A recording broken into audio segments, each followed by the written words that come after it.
Freaking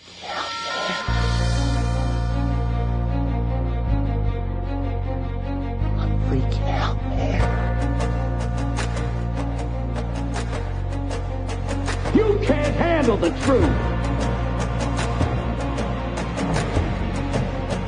You can't handle the truth. What do all men in power want? More power. My name is luca-zanna. I was an Italian by birth, and I became an American by choice. Our lives and freedoms are in danger. This is not a dream. If you're listening to this broadcasting, you are the resistance. All systems go. Welcome to Love, Guns, and Freedom. We're not afraid. Here we go, guys and girls. You're listening to Love, Guns, and Freedom with luca-zanna on K-Talks 1340 AM and on United States to the FM network. Another Sunday, another show, and I must tell you, I am grateful. I really am. I already probably told you many times, but for me, every time I come to this show, it's like a process. It's like a journey. It's like it is not just 3 hours that I crank them out. And, it's like really like I'm giving birth to something. It's a creation moment because I really want to give you the best. I don't want to just have myself talking about something. After all, you already know my opinions. You already know what I think or pretty much who I am. I want to give you somebody else's opinions. And why? Because I really want that maybe we can learn from each other. And that's the idea of the show, okay? And also another important thing. As I said, it's like almost, giving a birth to something. Something that regardless, the air show, the airtime that you will listen probably on K-Talks, is going to stay here, at least in the internet, until they're completely going to suppress it. But it's going to be on my YouTube channel. And it's like almost... they are like little pill boxes, little messages in the bottles that maybe 5 years from now you can listen and you can see things how they were, how they improve or they got worse. For me, this is something like almost a message we leave for posterity. And I think this part is probably the most important part for me, at least, to leave something behind that we were trying to do our part. We were trying to sometimes agree or disagree, doesn't matter, but at least we try to engage through this forum to learn from each other. Because what we want at the end, we want to be free human beings. That's the spirit of the show. This is not about Republicans, Democrats, whatever you are, libertarians. It's about we are human beings. We believe in some basic things that we somehow get us together.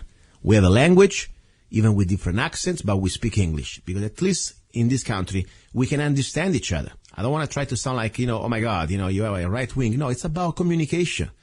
I could have keep speaking Italian till I came 18 years ago and never learned. Probably say, Luca, you still suck. Yes, I do. Sometimes my grammar sucks. But at the same time, I try my best. Why? Because I wanted to be part of this country. I didn't want to live in Little Italy or Little Mexico or Little Nigeria or whatever little things you have down there in some neighbors. I want to be an American. Okay? And I believe that, as much as I am very libertarian when it comes down to other things, I believe in very small government, very small, not small. I believe that, of course, in socioeconomics, pretty much the libertarian system. And at the same time, when it comes to, of course, personal lifestyle, I am completely libertarian. You know the way I think. I can do everything I want until I don't infringe on your rights. But then when it comes down to one issue that I disagree with the libertarian, it's about borders. It's about sovereignty. Because at the end of the day, if we do not control our borders, we don't control our country, and we're going to lose it. Because look what happened just the last elections. We had, I don't know, many millions of people that don't have the right to vote. They were able to vote. And they're uneducated masses. First of all, they don't have their right to vote. And they can alter the structure of this republic. And they're going to try to transform it, already it is, a democracy. And of course, we are not a democracy. We're never supposed to be.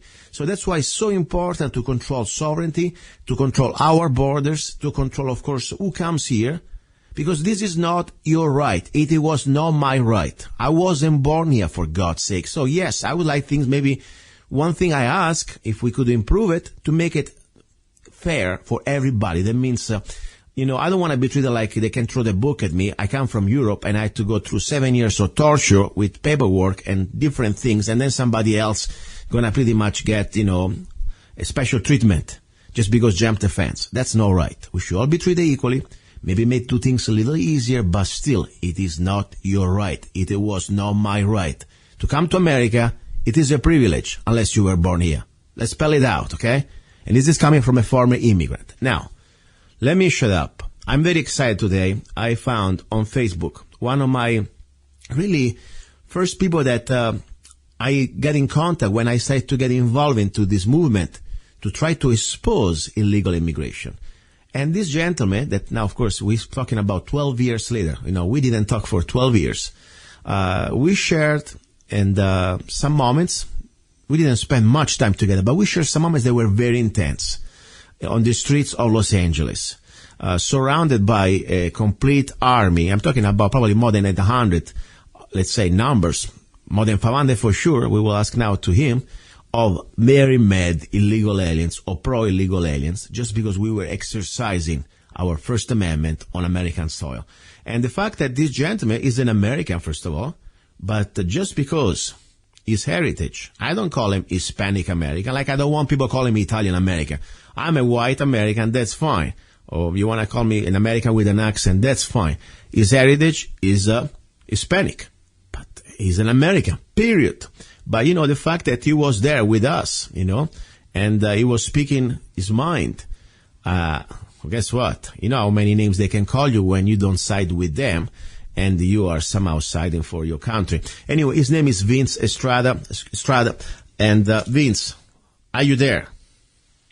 I'm here, Luca. Good to hear from you. Good, man. I hope you didn't fall asleep, because when I started in this kind of introduction, I go, man, I'm kind of, I need to put a lot in my mouth. No, I enjoyed it.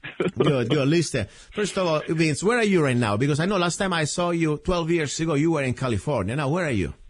I am in, actually, I'm in Decatur, Illinois. Wow, what happened to you? Why did you go there all the way? I mean, at least don't get me wrong. Between Illinois and California, I don't know what is worse, but probably Illinois maybe is a little better. What happened? Why did you leave California? I just got tired of the liberal politics. I mean, it's just, wow, it's ridiculous what the politicians are doing to our state. I mean, there's a lot of businesses leaving. Mm-hmm. Illegal immigration is running amok over there. It's horrible. Yeah. And it's so expensive out there. And here in the town I'm in, it's very affordable rents and so forth. So I enjoy it out here. Good. It's funny because Illinois is not exactly, let's say, a super conservative state, for example, just when it comes down to gun rights. But comparing to now California, you can compare to anything, is always better than California, I guess, at this point. We really, especially for the cost of living, I'm sure. Now, oh, definitely. Yeah. Quick question. I left California to Arizona about exactly 2005, and a lot of things that were happening there, And I remember we did one thing that beside different events, like I remember on Facebook, you were just promoting or at least asking for photos of an event in Las Vegas that we were there together. I think it was Unite to Fight with Mark Edwards. You remember him? Oh, yes, definitely. Yes. Yeah. So a lot of memories. Yeah, that was... But go on, I'm sorry. Well, go ahead. I was going to ask you a lot of memories, but one thing I remember that was kind of hard to forget was Baldwin Park. You remember that day? Oh, I don't think I'll ever forget that day. That was intense. I want you to share it because you're better than me. Your English is better than me. So please give us that to posterity, because this is, as I said, it's not just going to be for the air for today, but I think maybe somebody else, maybe a few years from now, may still listen to this thing.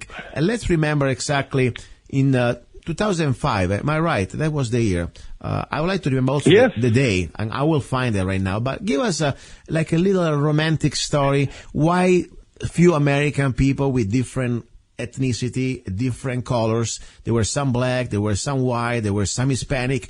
We got there together, and we wanted to express our own First Amendment about one important topic. And then what happened? Give us the story. You're the director, okay? I want you somehow paint this story to the rest of the listeners. Go ahead. Well, we were there, and we were doing our thing, just holding our signs, and, we weren't agitating anybody, but I've never encountered so many vile, hateful people in my life.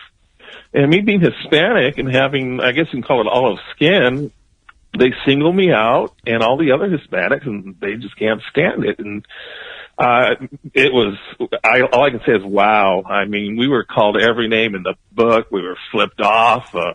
I remember a water bottle was thrown and they hit one of our people on our side, hit her in the head, and she had to go to the hospital. I mean, they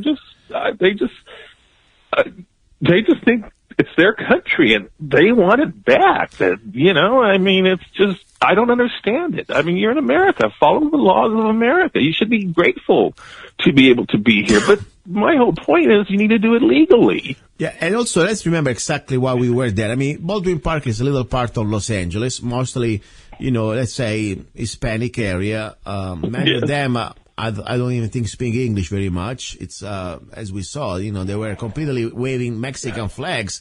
You can be, in an area that, let's say you have, for example, I don't know, Little Italy, okay, or whatever, but they still, love Italy, American, they still love America, and that's all I care. I don't care, what type of ethnicity you are. All I care, at least we speak a language, we get along, and we respect each other. But Baldwin Park, the interesting thing was that, Save Our State, this group that was some sort of activist group to try to expose and stop illegal immigration, wanted to somehow protest, or at least peacefully protest, because it was a peaceful protest, it was just a First Amendment protest, of this artwork. It was a monument called Danzas Indigenas, okay, at the Metrolink station in Baldwin Park. And the work, why it was so, let's say, controversial. I don't know if you remember the phrase. You remember the phrase what this monument used to say? I think it said it was better before they came. This land was ours, and it will be again. Something to that effect. Yes, yeah, it was been a long time. And the problem there was, was paid by our tax dollar, if I well remember. It wasn't just some private, business. You can do whatever you want. It's your private business. That was a public property paid by our tax dollar, and I think it was kind of, at least we supposed to have the right to respond with our own opinion. But what happened? Right. We were about probably 25 of us, okay? I mean, it was really a small group. And, it was a very small group. How many people did we got around us? Probably what? 500, 600 people? I mean, at least. About, yeah. Yeah, they were right across the street from us. I mean, yeah, it was pretty intense. I have to admit that I was getting a little nervous towards the end. I mean, they can storm you in and start to completely do like think about really just kill you with their hands. I mean, you got 500-600 people and you had 20 of you. I mean, that was there, and they weren't nice. They weren't just like, okay, we exercise our First Amendment, you do yours, we can live in peace. No, they were telling us, we're gonna probably beat the crap out of you and we're gonna do bad things to you. And even if I don't speak Spanish, I could understand the situation. And I remember there was like this sort of, probably about 100 cops, with the horses, shields. I mean, that was like in the riot gear. Yeah. And they were trying to bill us. You cannot protest anymore because it's going to cost us too much money to protect you. I mean, that's another interesting thing. Of course, it's our fault now that we, in America, we cannot even exercise our First Amendment. So that was a beautiful memory, as much as I think was, of course, a little, intense. But now that they are one of the things that in our life, if one day we're going to make it to be old, and I hope you do, I don't speak for me because you never know. We are here, but I always say, wow, we never know what we're going to have. Let's appreciate today. If we have kids or grandkids, it doesn't matter. Just looking back, I think it's one of the most beautiful memories for me as being American, to have spent time with people like you and, other friends that I still see today on Facebook. And all I can say was I was very proud, finally, to be able to be with you guys. And I was just, I just became an American at the time. I was fresh out of my citizenship. So it was kind of a great moment for me, at least as a moment of pride. So finally I can speak up my mind as I wish, without being, of course, afraid that, they can give you grief when you do things like that you apply for citizenship. All right, listen. Now, let's talk a little bit about you. You're still somehow pretty vocal. I follow your Facebook post. Tell me a little bit about you, first of all. Politically, I don't think you change much, but what is your position about borders? What is your position about President Trump? What is your position in general about the state of affairs? What do you think? What's going on? Well, I like President Trump. I think because he's saying what we wanted politicians to say for the longest time. We finally got someone up there that, we're on the same page. I don't like illegal immigration. I mean, like I said earlier, if you're going to come here legally. But what I think he's doing is great with letting ICE and the Border Patrol do their jobs now. No more catch and release, and maybe crime will go down. Mm-hmm. I hope it does, especially in California, where there's a lot of gang members, Arizona, and, well, I don't know how bad your crime is over there, but I know there's some areas that are hotspots for gangs and illegals, correct? Oh, yes. I mean, Arizona is variety. Some part of Arizona, like, for example, northwest Arizona is not as bad as when you go down to Tucson, but, of course, it's one of the front line. Mm-hmm. Yes. And, we were at the border together, and we walked along there, and there's no fence. I mean, it's easy to cross. Yeah. This is exactly the point. This destruction of our sovereignty is being planned a long time ago, and this is not just Obama. There was Bush and whoever was before Bush. I mean, it's been a long-term plan, and now we start to see really the ramifications at the last elections. I mean, not only our system is destroyed. I mean, our welfare cannot somehow survive millions of people that they try to tap in just because they're able to somehow have a child on U.S. soil and they can start to get all the benefits. It's impossible. I mean, it's impossible, I think, even for American people.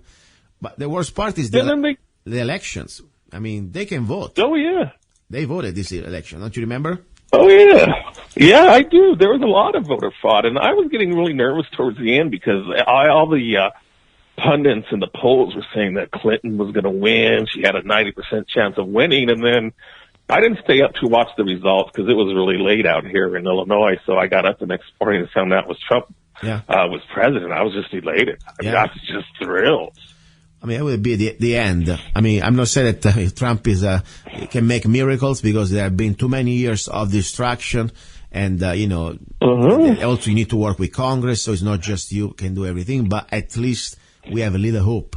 With Hillary, would have been the continuation of Obama on steroids. So we have a little hope. Oh, yeah. That's all I can say. Yeah. Well, another thing I was going to ask, there was last week this event called some sort of a day of protest, a day without immigrants, and everybody stays home. I mean, I don't know. I never asked you really. You were born here or you were immigrated like me? What is your story? Because I can tell you mine, of course. I was born in California, Los Angeles, California. So you are complete natural born American. It's not like me. I was immigrated. But for me as an immigrant, because I was really an immigrant, I got really offended when I start to see that they don't make any more intentionally. They're not stupid. They know what they're doing. They try to put us all in the same pot, okay? We are all immigrants. Yeah. Now, we are not all immigrants. Because I remember the immigration system starts when you leave your country, especially if you are, normally all countries, if you want to immigrate to America, you need to start your journey from probably an embassy. And you need to start to apply for a visa. Then you're going to have probably an airplane ticket, or maybe you're going to have, I don't know, a boat or whatever you can find. But then you go to a port of entry. You don't jump the fence in the middle of the night. So that's the first problem that I really felt terrible when they started to say, wait a second, they're without immigrants. I was an immigrant. Millions like me were immigrants. And we had to, and I'm not complaining, we had to go through the process that the country set to try to regulate an immigration. Because we have, 7 billion people out there in the world? What do you think? Maybe 7, 8? I don't know. 7 ain't enough. 7 or 8, yeah. I mean, why something not? Like that, yeah. Why don't we get all people here? I mean, after all, if we have no borders with this theory, we should be able to allow the rest of the world to come all here. I mean, why we draw the line? Seriously. But see, that's the problem. Without going through the proper immigration process, we don't know who's here. Exactly. And also, I really believe we need to also guarantee the government, at least, it's as much as I don't like governments because normally they are part of the problem, but at least we should have a system that we can have the typical, what used to be a melting pot. And immigration must serve America. America must not serve immigration. I mean, if America say, okay, now this year, for the economy or for our jobs or whatever, we don't need all these immigrants. I don't care they are legals or illegals. Of course, illegals, they're all immigrants. But even the legals, immigrants, if the system say this year we have a quota of, 100,000, period, because that's what is good for us this year. That's the bottom line. People don't understand, some of them. It is not a right. I mean, you were born here. That's your natural born right. For people like me, it was a privilege. That's the bottom line. And that's the simple thing that people need to understand. So they don't come here and start to demand. More important, if you jump the fence, you were here illegally, you cannot call yourself an immigrant, idiot. You are an illegal freaking alien. And that's all I can tell you over the radio. Because that's a no, seriously, that's a big distinction, really offending for me. You know, it took me 7 years of pain and misery and stamps and freaking, money and time to just follow the basic paperwork and bureaucracy. Yeah, I wish they would do a little better bureaucracy because government, that's what normally they do best. They love to do things expensive and bureaucratic. But whatever. If it was bad for me, we're supposed to share the same pain. You know, people should have the special treatment just because, you're the chosen race or you come from a chosen country, okay? That's the bottom line. So anyway, but I don't care, people, what you think about me. Seriously, I'm very libertarian when it comes to other issues. But when it comes down to borders and sovereignty, if we don't have borders, we don't have any more a country. And at that point, look what happened. We're going to be invaded by people that they don't really care about our Bill of Rights or Constitution. They're just going to vote for whoever gives them more. Question. In Illinois right now, in the area where you live, how is the immigration compared to California when you left? Where you left? Oh, the area I'm in, the only Hispanics or Mexicans I see are actually at the Mexican restaurants. It's predominantly white here. Okay. Nobody ever gave you any hard time? Anybody's been, let's say, racist or try to misdemean or talk to you down just because? I'm just curious. No, actually, they're all very polite here. The only where I had the worst problems, to be honest with you, Luca, was in L.A. I know. They'll just start talking to me in Spanish. I'm like, I don't speak Spanish. Yeah. They just look at me like I'm crazy. Yeah, you're right. I remember too. I never been called. At least, my accent is not that good. It's not like you. You were born here. You went to school. So even after all these years, I still talk like some sort of an immigrant. So, but I tell you, nobody ever gave me any grief. But the only grief I got, and really, calling me names, was from the pro-illegal aliens movement. And I was an immigrant, okay? But, rednecks, they treat me with respect. People from, I don't know, whatever part of, let's say, nowhere America, that normally, I have friends online, I talk, and normally they're not exactly, friend of illegal aliens, but for me, I never had any problem with these people. But only problem I had was people from and they're really, by the way, they're really mean. Talking about be offensive, wow, and violent. By the way, they got really. If they could, they would really put you down. Seriously, Oh man, evidently I'm a traitor to my race. I'm like, what, the American race? And then we used to do protest rallies at a day labor site in Lake Forest, and we showed up for several weeks in a row. I remember that, yeah. And I started talking to one of the day laborers, a young kid, probably in his 20s, and he came up to me one day. He came across the street and he said, look, man, he goes, I got to tell you something. He goes, those guys over there, if you come back again, they're going to stab you. Wow. Yeah. Gee. Yeah. I just don't understand their way of thinking. I'm not a Mexican. I'm an American. My mom was born and raised in Texas. My dad's from East LA. So, wow. Can't get more American than that. Exactly. You know what is sad? They've been proving themselves not just in the past, but now more than ever after these results of the latest elections. Look, all these organized acts of violence. Really, and I'm not just talking about being violent on the streets. That's very bad, of course. But also when people want to exercise the First Amendment, like at colleges or schools or whatever. And they shut you down like the complete fascist. That's what Mussolini, black shirts used to do. Exactly. And they're going around saying that Trump is a fascist. At least I don't know what Trump is because we didn't get a chance yet to be. Let them at least see what he's going to do. But for sure, these people are fascist. and they're going to call themselves liberal fascists, doesn't matter. They're still acting like completely evil and violent. That does not anymore justify whatever they believe. I mean, even if they have differences of opinion, you break, for me, when you start to use violence against other people without reason, unless it's for self-defense, you lose all the arguments there.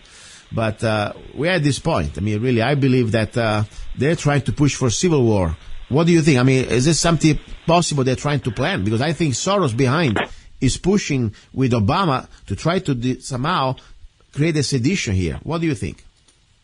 I agree with you there. I mean, I don't understand where they're coming from. But you know, they are very violent. They are fascist, and they want probably a civil war. They want civil disobedience. They're destroying property. They're beating up people. They can't control their anger. I don't know what they're so angry about. I mean, you know, I wasn't happy when Obama won the first time or the second time, but I wasn't out there throwing rocks at people and buildings and fighting with police. I said, okay, well, we'll have to deal with it in 8 years, and then we'll see who else comes along. You know, I guess their mentality level is just very low. This is also not just a bunch of people that they are just crazy. There is also a plan. There is an organization behind. I mean, there is a strategy to create this chaos. Oh, yeah. I mean, this is, we know the story. People have been paying big dollars to organize, and even just to get a regular, 9 to 5 at the protest, you get paid money now. You know, it's like a job. So we know that there is a plan behind. So it's scary because it's not just a bunch of yahoos, getting violent. They are really strategically try to, as I said, compromise any type of attempts that President Trump is trying to bring back at least the will of the people. Let's put it this way. That's the reality. We wanted this, and it's time to have a chance finally that a politician follows up on what the people want. Okay? Wow. Someone's behind them. Someone's organizing them. They're too organized just to be loose cannons. I mean, something's going on. I don't know what, but it's kind of scary, to be honest with you. At least for me, what is scary also the fact that for the first time I heard in the latest, at least 50 years, I guess, of modern history, that a retired president, I never call him president, by the way, Mr. Obama, that I still believe he was born in Kenya, in my opinion, that it does not go, after even the most, doesn't matter which president, the Clinton, the Bush, after they finish, they disappear. They go back, they get lost in their islands or in their little palace, whatever, and we forget about them, thank God. No, this bastard is now still in Washington, D.C. He bought some sort of a house, and it's not a house, it's probably a mansion, with a really underground bunker, and very close to the White House, and is there, we have proofs, they were like on different news, or at least different reporters, that is there in Washington plotting to try to compromise President Trump presidency. I mean, that's for me right there, sedition. I mean, on top of the guy is like a cancer, it doesn't go away, for God's sake. What do you think about that? Did you heard about that? I heard about that. They're calling it the shadow government. And I've been doing a little bit of reading, but I forget what his group is called, but he has like 25 field offices and like 30,000 volunteers. Is what I've been reading. I might be wrong with the figures, like those. Wow. Double check. But yeah, they're getting paid to protest, and they're going to overthrow the government. Yeah, exactly. Or at least they want to try to. Yeah, and the situation, we don't know really what they can do, because the fact is, for example, we know one thing. We had, the last administration, the Obama administration, let in the country thousands of people, call them refugee. They are not refugee for me. Some of them, they were planned to be here, and not vetted. We have no idea where they're coming from, and it's only even the FBI under the Obama administration said, by the way, we have no idea who these people are, and even just let's say 1% of these people come here with bad intention, and they are really trained to create drama. We have an army already sitting here in America on U.S. soil that if they activate themselves all at the same time, even just, let's say you got 100 of these crazy bastards start to go crazy at the malls at the same time, or at the theaters or whatever, Even just stabbing at the same time 100 people at the same time, the same day, that would be enough to create a martial law scenario. So right there, we are living in hot water. We don't know really when the water gonna get hotter, because it can happen anytime, But as I said, we live day by day, and we'll see what happens. Now, question: any topic you want to touch more about President Trump? Something that you would like him to do better or do faster? What do you think? Well, I'd like for him to, restore relations with Russia. Let's get peaceful with them, because that's a big country. Vladimir Putin, he was pretty aggressive when it came to Syria. But, I would really like him to do a little bit more about the illegal immigrations. I'm not too thrilled with what he's doing with the DACA kids. Granted, they were brought here when they were young, but they're still here illegally, and they're going to college for free and taking opportunities from, I think, American-born or American citizens. Mm-hmm. I would like to see him do something with the taxes and actually abolish sanctuary cities. Yeah. At least, as I said, normally before I pass judgment, I like to wait. But for, even there are things I don't agree with him still, I would like to really, he changes the foreign policy that pretty much has been dictated by the military-industrial complex. One thing, he started right before he got into office. Russia, why supposed to be our enemy? Why do we need to perpetrate this illusion to create this how you call it, this sort of a puppet, to put fear into us, so at least, the boogeyman, okay? So we had to keep paying more and more trillions to the military-industrial complex to go in this Cold War. And he said the right things at the beginning. Then, of course, when he got into it, the Vice President Pence and everybody else started to play the same game. I think really, Russia, after all, so far, it's been doing better than us in some areas. What business do we have to go to Syria? What business do we have to go to Ukraine? Why, like tomorrow, let's say China is going to Mexico. I would be freaking out. China's supposed not to be in Mexico to meddle in our business with Mexico. Same story. Right. And on top, Mexico, we're not even supposed to be there. They're there, we're here. But Ukraine, we have no business. Syria, first, Mr. Kerry, former Senator Kerry, goes to have dinner with freaking Assad, with his wife, and then the week after say he's a terrorist. We know he's a scam. That's the bottom line. They have interest there, and they always try to bring us in these illegal wars, and that for me really irritates me, because where are the Democrats that they were protesting Bush? Now when Obama was dropping bombs in Libya, in Syria, and all these countries. Seriously, that's the sad thing. It doesn't make sense. They're hypocritical. They're very hypocritical. The Democrats are hypocritical. They're blocking everything that Trump is trying to do just because they don't like the man. But, they got to look at what happened. They keep doing the politics the same way they're doing it. They haven't learned. Well, I think they lost big time, and we have both the House, Senate, and the White House. Yeah, and I think it's not just Trump himself. They don't like him personally. It's about what Trump is slowing down the global government agenda, and this is not just the Democrats. Look at the Bush. Look at the Paul Ryan before the elections. Look at all these other Republicans that were backstabbing Trump because he wasn't going for these global government policies of free trade that is not free at all, is just in control of the corporations, like TPP, NAFTA, CAFTA, the destruction of our sovereignty, not just our jobs, our sovereignty. We gave all these powers to a bunch of unelected bureaucrats to create regulations. We're supposed to have laws, not regulations. Anyway, so that's, I think, what they're really afraid of him. Even he's not perfect, but he doesn't play game with this New World Order, and that's a dangerous man, and that's why I like him. For me, even I don't agree on everything, but when you start to say Bush and Clinton get together to go after Trump, you're a friend of mine then. Okay, at least I like you for that. Now, what do you think about changing channel, changing situation, that normally people like to, or try to, I don't say try to always put us in this sort of political cages, okay, let's say, if you are conservative or you believe in legal immigration, you believe in the Second Amendment and all the stuff that normally we agree, but you must be, let's say, a very classic moral guy or woman that, you must go to church, and guess what? I don't want to hear about anal sex or gay sex or you with two women. You really don't fit the profile. What do you think about people giving you a hard time?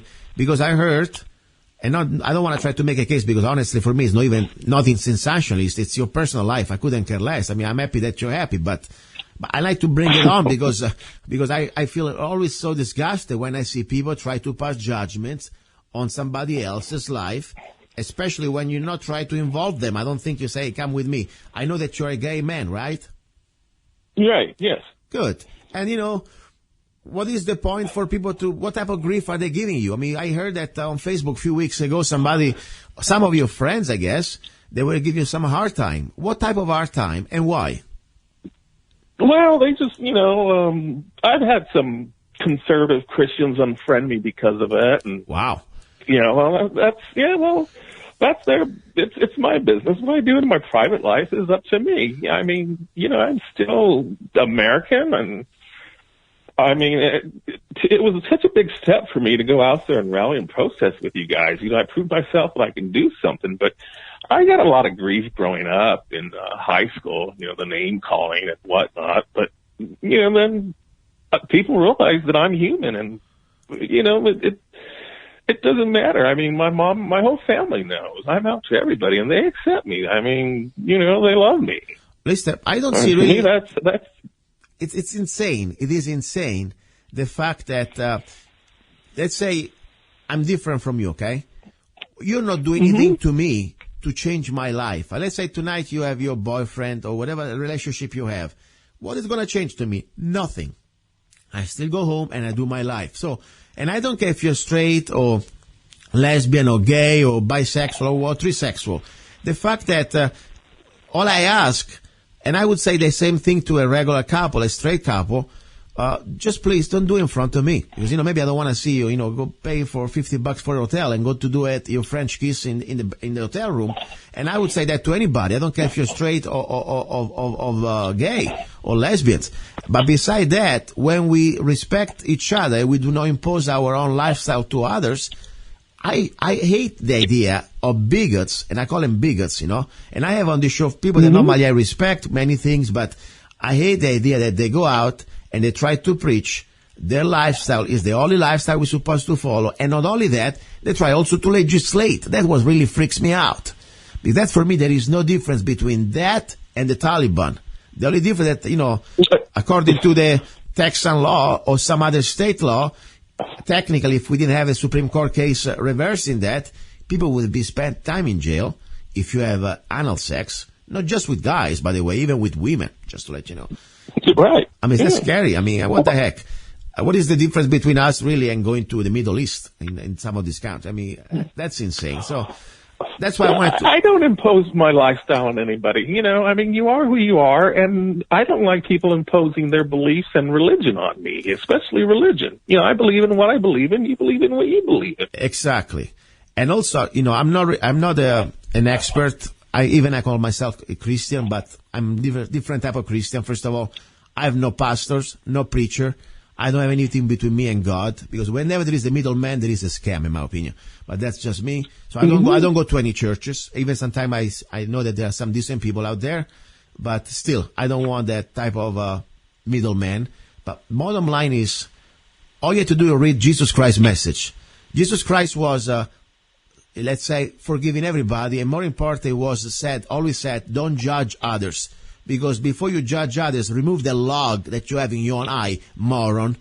And that's why I like to say all these pastors and all these feel good people, they think they're so holy, they cannot even be your friends. If you're really Christian, if you really believe that person, let's say, needs help, or at least, in your mind, let's say, is sinning, whatever, is in desperate need, you don't leave him alone. I don't say that you need to be around me and bug me, because I'm going to tell you in 2 words, one started with F and one ended with the Y, leave me the freak alone. I understand friends, you can tell me your advice once. The second time become harassment, okay? So, but after that, you shouldn't judge others. And you should probably love them even more if I was really a good Christian. And that's what they really make me sad about these, holy people, that they think they're so moral that they need to, almost not only pass judgment, but also unfriend you just because of your personal sex life. I'm not exactly a saint myself. I mean, I'm straight, but hey, you read my post. Now, I'm not afraid. And if you don't like my post, the last time I said something to somebody, if you don't like what I write, my poems, I write erotic poems, you don't like them, change channel.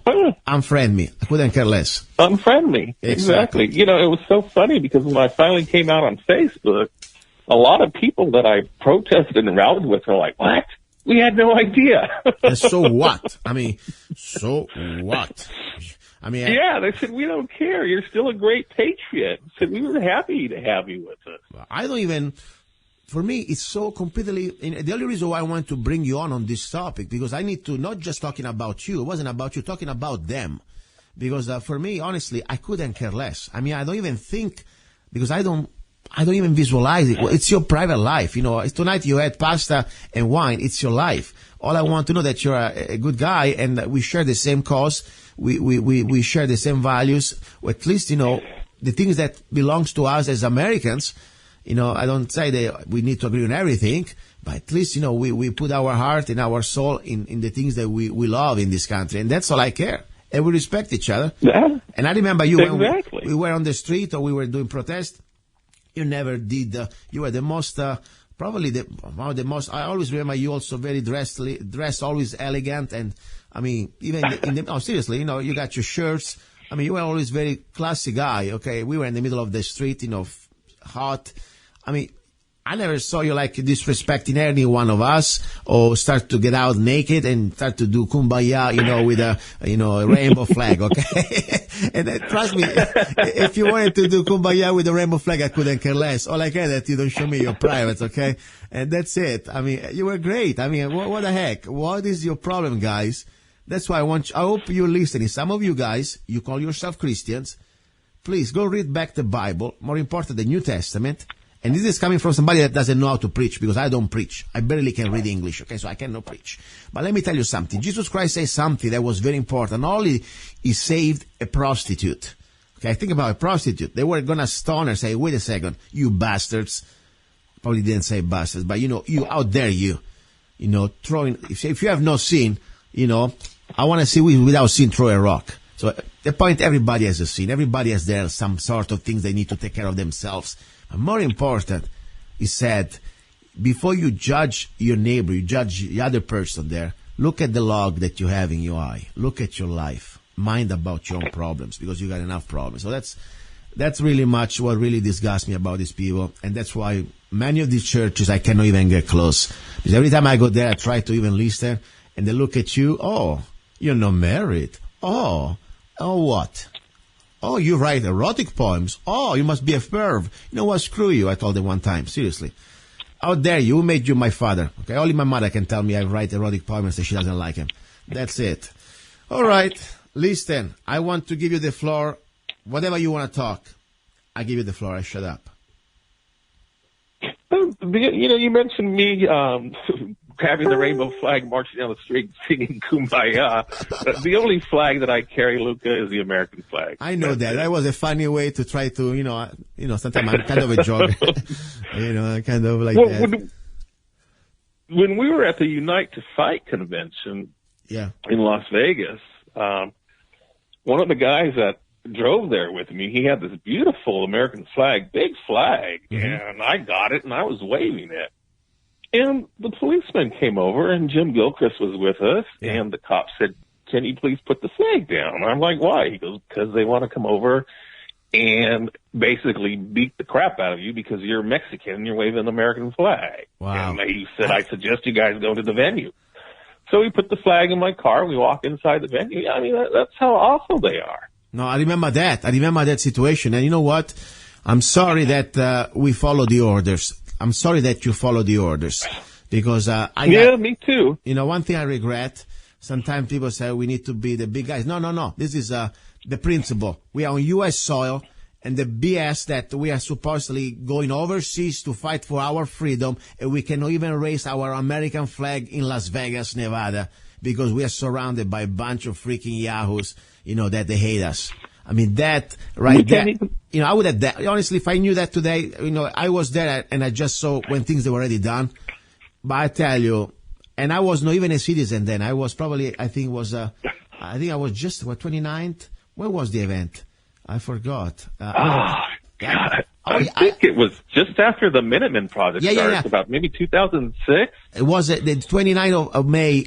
Anyway, it was a few days after my citizenship. But regardless, if I go back in past in time, I would say, Vince, screw him. Screw everybody who tells you to remove the American flag. I don't care if they're going to beat the crap out of us. We make a point today. And I'm telling you. But you were there.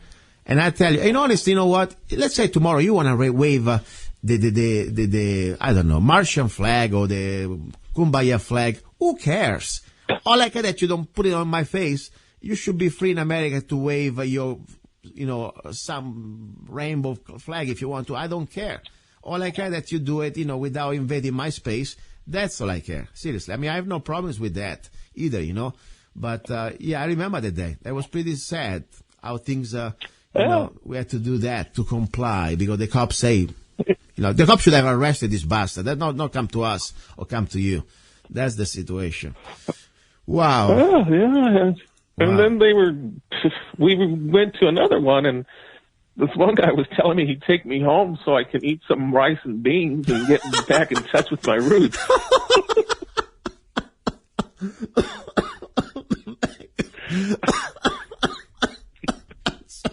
I need wine. Oh my God, this is funny. Yes. And remember when they call you, they have different names, of course. With me, they were confused too because, remember there was this article on, Southern poverty law, and they put me in the nativist, and I was even born here. I was laughing so much, nativist, and I said, wait a second, guys, I called the Southern poverty law on the website. I was born in Rome. How can I be a nativist if I wasn't born in America? But with you, I remember they start to get you all these names, get creative, get you tacos and beans and what is that the name they do with the black people? I remember remember Terry Anderson, bless his soul. Oh yes. Oh yeah, he was great. I liked Terry. I was on his show a couple times too. Yeah, and they got a bad names for black. I mean, Uncle Tom, how would they call him? I forgot. Oh yeah. I mean, they're racist, this bastard. I mean, talking about racism, they're the most racist people I ever met in America. They're illegal aliens. Seriously. Or the crowd. Even they are. These white people that they call themselves anarchists or whatever, they are the most racist people I ever met. Seriously. My favorite one that they used to call me was a coconut. Yeah. And what it basically means is I'm brown on the outside, but white on the inside. Wow. I mean, that's pretty bad. I mean, like tomorrow, let's say tomorrow you use the N-word to somebody else. I mean, for me, that's as bad as that, okay? But, they got a special pass, I guess, But you know what? Regardless, we are still here.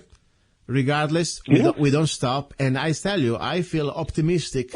Even, of course, anything can happen. And I pray for the safety of this man because as much as he's not perfect, they hate him. These globalists hate Trump.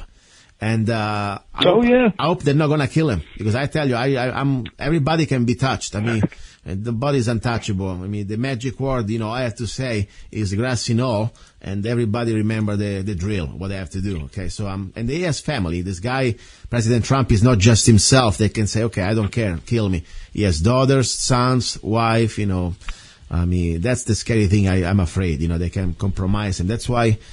We will see what he's going to do because if he starts to do things that is going to somehow change direction, I mean, I wouldn't be surprised they give him the offer you cannot refuse, like the mafia, so that's the scary thing. We'll see. We can pray now and show him support. I think really at this point, we need to show that we are here as Americans. I mean, if something happens to him, there must be millions of Americans say, you know what, forget about what they've done. Burning streets, because we don't burn streets. We don't burn business. We respect business. But we're going to start to get people, we know the names. We start from Soros, the Clintons, and the Bushes, and all these bastards. And the American people at that point, they need to really set the trial and we need to arrest people and start to put them in front of the jury of the people. That is part of our rights. I mean, we are still here in control if we want to, regardless Trump or not. Absolutely. All right, man. Absolutely. I'm very proud of you, seriously. And I am happy that we reconnected on Facebook. It's almost like a, time machine, going back in time, and we didn't see each other in 12 years. But I look at your photos. You look still the same to me. Let me see you one second. Maybe you guys an old photo, but you look pretty young still, man. How old are you now? Thanks. I will be 50 in May. Wow. Almost like me. I'm 49, so we are the same age. Yeah, we're the same age. Yeah. I look pretty great too. You know that. Yeah.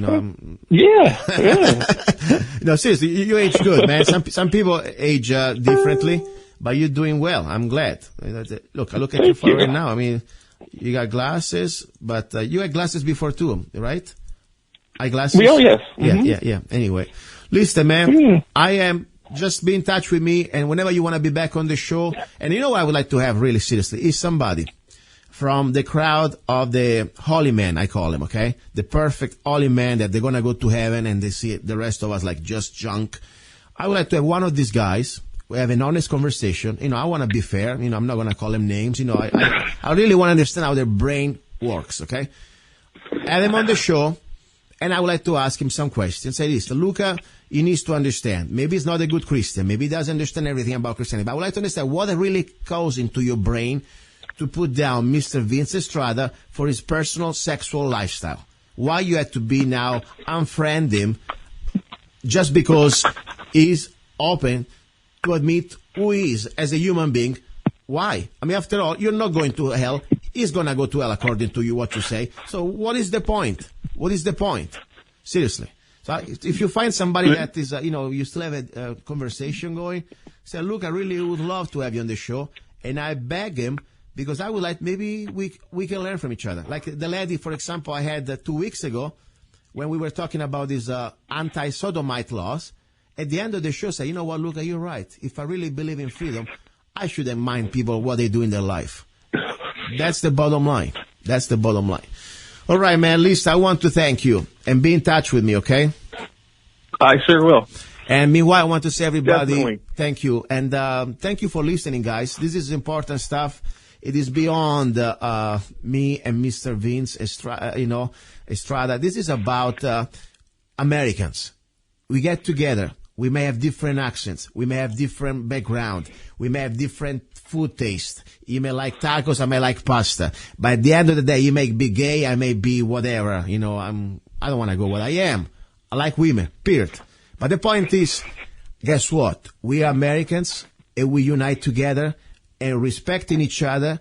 Even with different accents, we speak a language, and we'll stand together for this country. That's the bottom line. That's the spirit of America, in my opinion, and the spirit of freedom. So that's it. And I want to say, everybody, if you want to support the show, please don't forget, go to www.zanna.us. Download any of my songs for 99 cents. You can also download, of course, some of my new book, Lyrics and Poems. And then, of course, you can get the coffee, the Zanna Coffee, zannacoffee.com, and everything else you find. Please, support me. I appreciate it, so we can keep this show free. And now I want to play a song for you, Vince, if you're still there. I know you're there. Let's see if I can. Yeah, I'm here. What song would you like to listen? I give you a couple options. The Minutemen or Wake Up America? What do you want? I like the Minutemen. Okay. So I'll play for you, and I'll dedicate it to you, the Minutemen. They wrote that exactly in 2005. Okay, my friend? All right, thank you. Very good. And it's going to be now playing the Minutemen. And then after this, I'll see you in the second hour. Great information, great guests. Do not go away. You're listening to Love, Guns, and Freedom with luca-zanna. We're the Minutemen. We're gonna stand for our country. We'll fight till the end. We're the Minutemen. We're common people. We're just women and men, but our borders will defend.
Screw you, ACLU.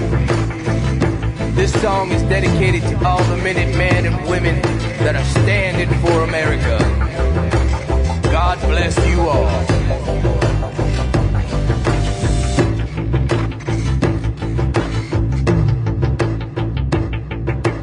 We are the Minutemen.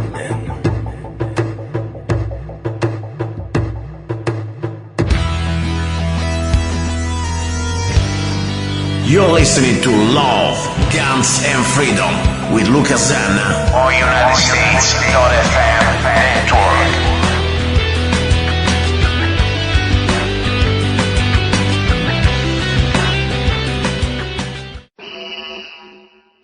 Don't tread on us. Do you want social justice? Now I give you social justice. The Zanna way. Don't trade on us. The Freedom Rifle by Zanna. The most affordable military-grade semi-automatic AR-15 rifle in M4 configuration, chambered in .223 Wild that can shoot both 5.56 NATO and .223 Remington. 4 minutes of angle for just $499, made in the USA. Get your Freedom Rifle now. We need every law-abiding American armed with knowledge and at least one military rifle ready to defend good against evil. With every Don't Tread on Us rifle, you will get free parchment replica of the United States Constitution, free digital CD Don't Tread on Us, free ebook How to Become a Rifleman, free t-shirt Slaves Are Never Armed, I Am Not a Slave, free 30 rounds magazine where allowed by the law, free laser engraved ejection port Don't Tread on Us for just $499. Go to www.freedomrifle.com. www.freedomrifle.com. Get your Freedom Rifle now. Here we go back into the studio. You're listening to Love, Guns and Freedom with luca-zanna on K-Talks 1340 AM and on United States.fm network. Second hour, it's all about guns. Now, I'm pretty amazed because I'm just back, by the way, from this free gun safety class that I sponsor. And it's funny, when you hear free, you think about the government. It is not really free. Somebody's going to pay. Unfortunately, they pay without their consent. It's a coercion. Instead, when I say free, it means I pay because I want to do it. Because my way to be also doing good business, it's called a sponsorship, promoting what I do, and also because I really believe that is an important service I want to offer. So it's a beautiful experience. I tell you, I really enjoyed today. This class was held at the Mojave Sportsman Club in Golden Valley, also called the 7 Miles Range. And I had about probably 23 people. It was pretty amazing. Many of them never really had much of experience with a gun. Some, of course, they have guns. Some they considering buying guns. But the one thing I like, all of them, they were all there thirsty for knowledge. And that's what we need. We need people. The first thing, as I said, in every class, I can share with you information. I can tell you everything you want to hear. We can talk about marksmanship. We can talk about rules, safety rules, and tactics, whatever. Fine. But one thing I cannot share with you, it must come from within you. It is called attitude. And when we have firearms around us, when we make the decision that we're going to carry a firearm for self-defense, or even just for sport, doesn't matter. Well, you better have a good attitude. You better know that you want to learn, and don't be arrogant, thinking that you already know everything. That's where really arrogance can be very, very dangerous, seriously. So all I can say was it's a great start. It was a very great opportunity. And we went through a lot of things, and I want to go back to this class. It's something that I want to share with you because, as I said, the purpose of the show, it is not just to tell you, the latest laws or type of regulations or things that try to do to us when it comes down to gun rights. No, it's also to try to educate you practically. And, of course, we cannot really let's say, shoot a gun together here. I cannot be at the range physically with you. But at least if I can give you some basics that can be at least helpful to start to think, wow, I don't know that. Maybe I should look for some training. Wow, this is something I can at least, theoretically understand. And of course, when we're talking about safety, it's the number one thing that we start with. It's like the foundation. If we don't have safety, especially in the gun business, I call it business, but the gun practice and training, and also as general, the moment that you decide to own a gun, or to have a gun, or carry a gun, the first thing you want to learn is safety. Because without safety, you are a liability to yourself and to others. And we never want that. That's a fact. So, that was a great class, by the way. It started about exactly 12 o'clock. Normally, I'm very much always on time. Just that we're supposed to finish at 2 o'clock.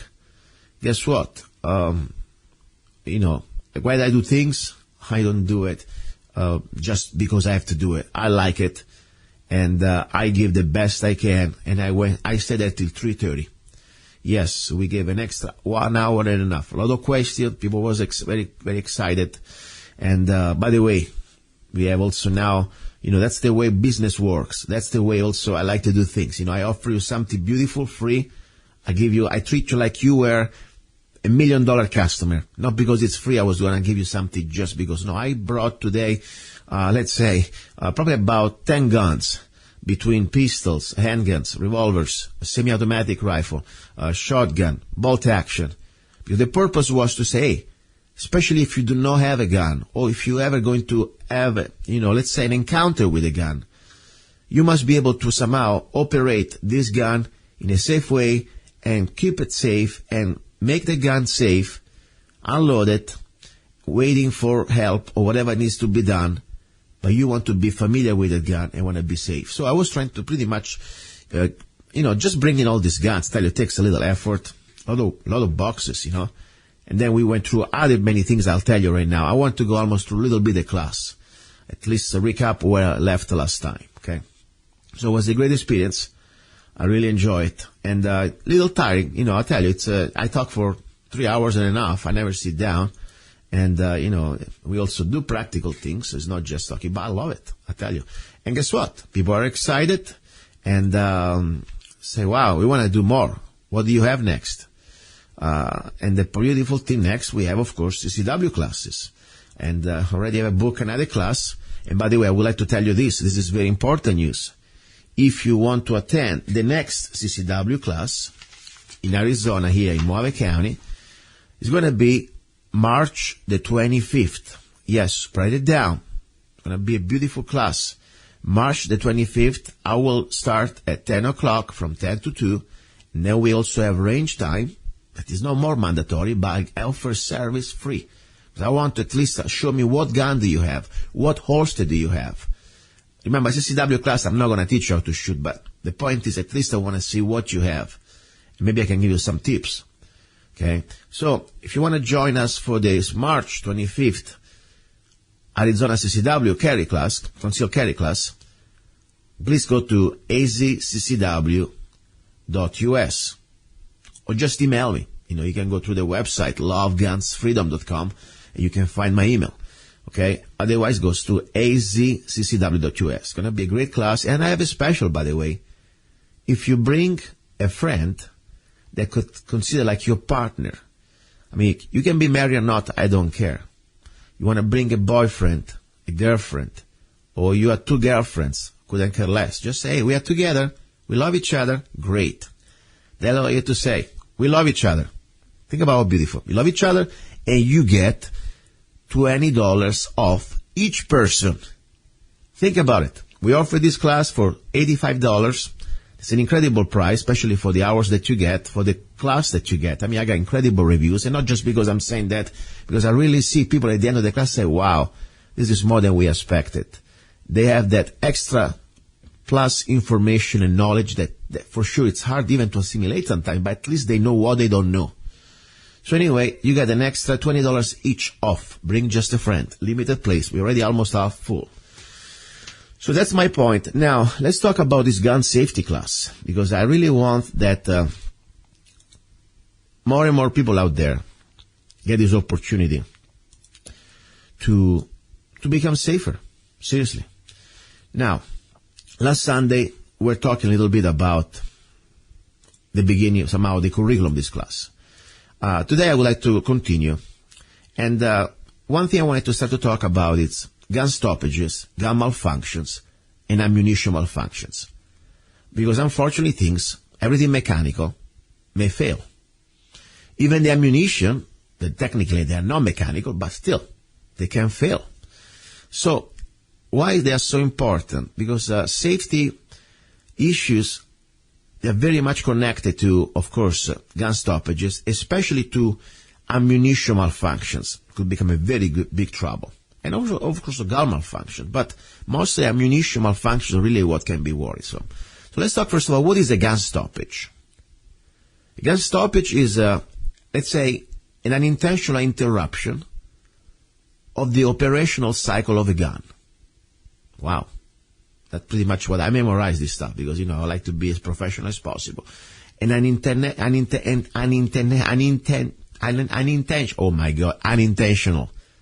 interruption of the operational cycle of a gun.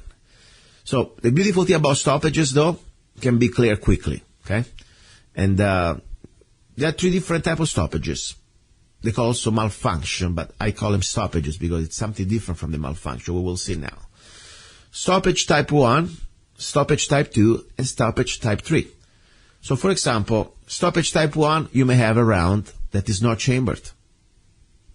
So you have a click instead of a bang. Also may have a bad primer, but that more it comes down to the ammunition malfunctions. But we clear in the same way, doesn't matter.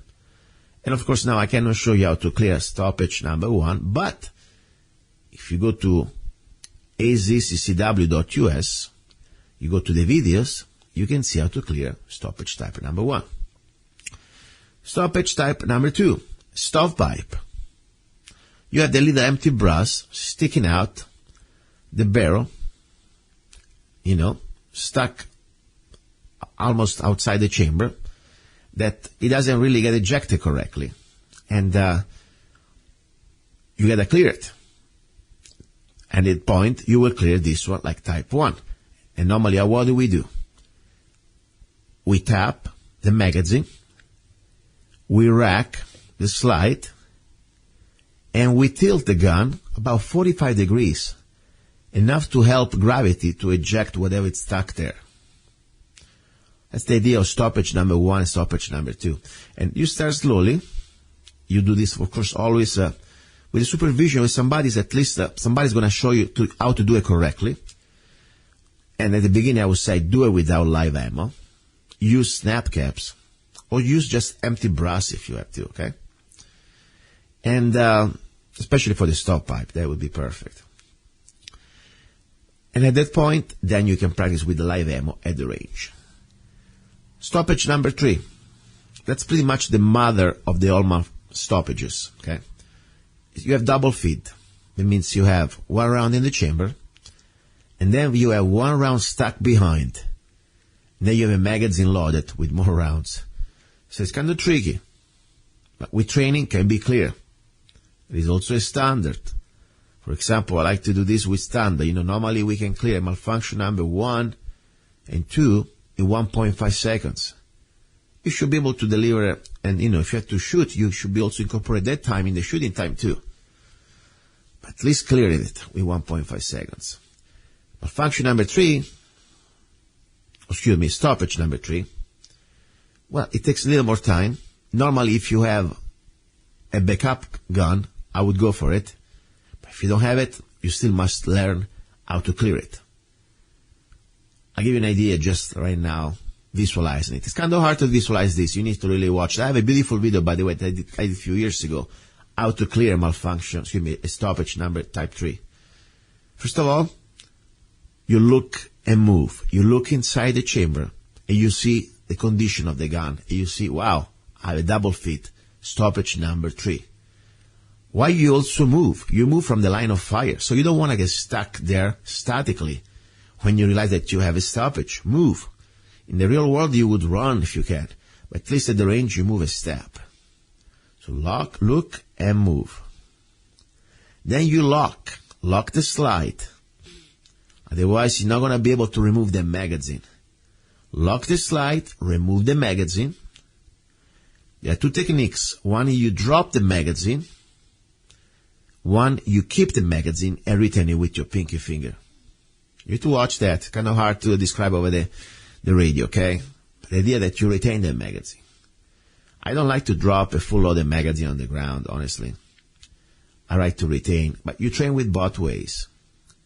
Then at that point, you rack the slide at least 3 times, 1, 2, and 3, because you want to be sure you eject that round that is stuck down in the chamber. Remember, when you also remove that magazine, the other round that was behind the round in the chamber is going to be gone too. At that point, you reinsert the loaded magazine, and you rack the slide, and you're ready to go. So just to give you an idea, these are the 3 types of stoppages. And by the way, I don't teach this at the gun safety class because that would take probably just a couple hours just to go through this and practice this. But at least I want to show them to you what they are. Then we have, typical gun malfunction. That means the gun fails to function. And at that point, it requires maybe a gunsmith or somebody knows how to fix it. Nothing you can do. Gun malfunction, there is nothing you're going to do. So these are the 2 different situations. Gun stoppages, they are like an interruption of this operational cycle of the gun. Can be cleared quickly. And then you have gun malfunctions.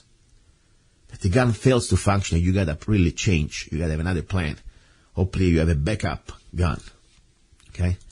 That's the bottom line. So, now, the most dangerous thing we have is ammunition malfunctions. Believe it or not, that's really where we can get hurt or hurt other people. Let me explain to you why. We have 3 different types of ammunition malfunctions. First of all, you have the hang fire. The primer, there is a primer in every cartridge, is hit, but there is a delay before the round goes off. So you have a click, you don't hear a bang, and then let's say a few seconds later, bang. Very dangerous.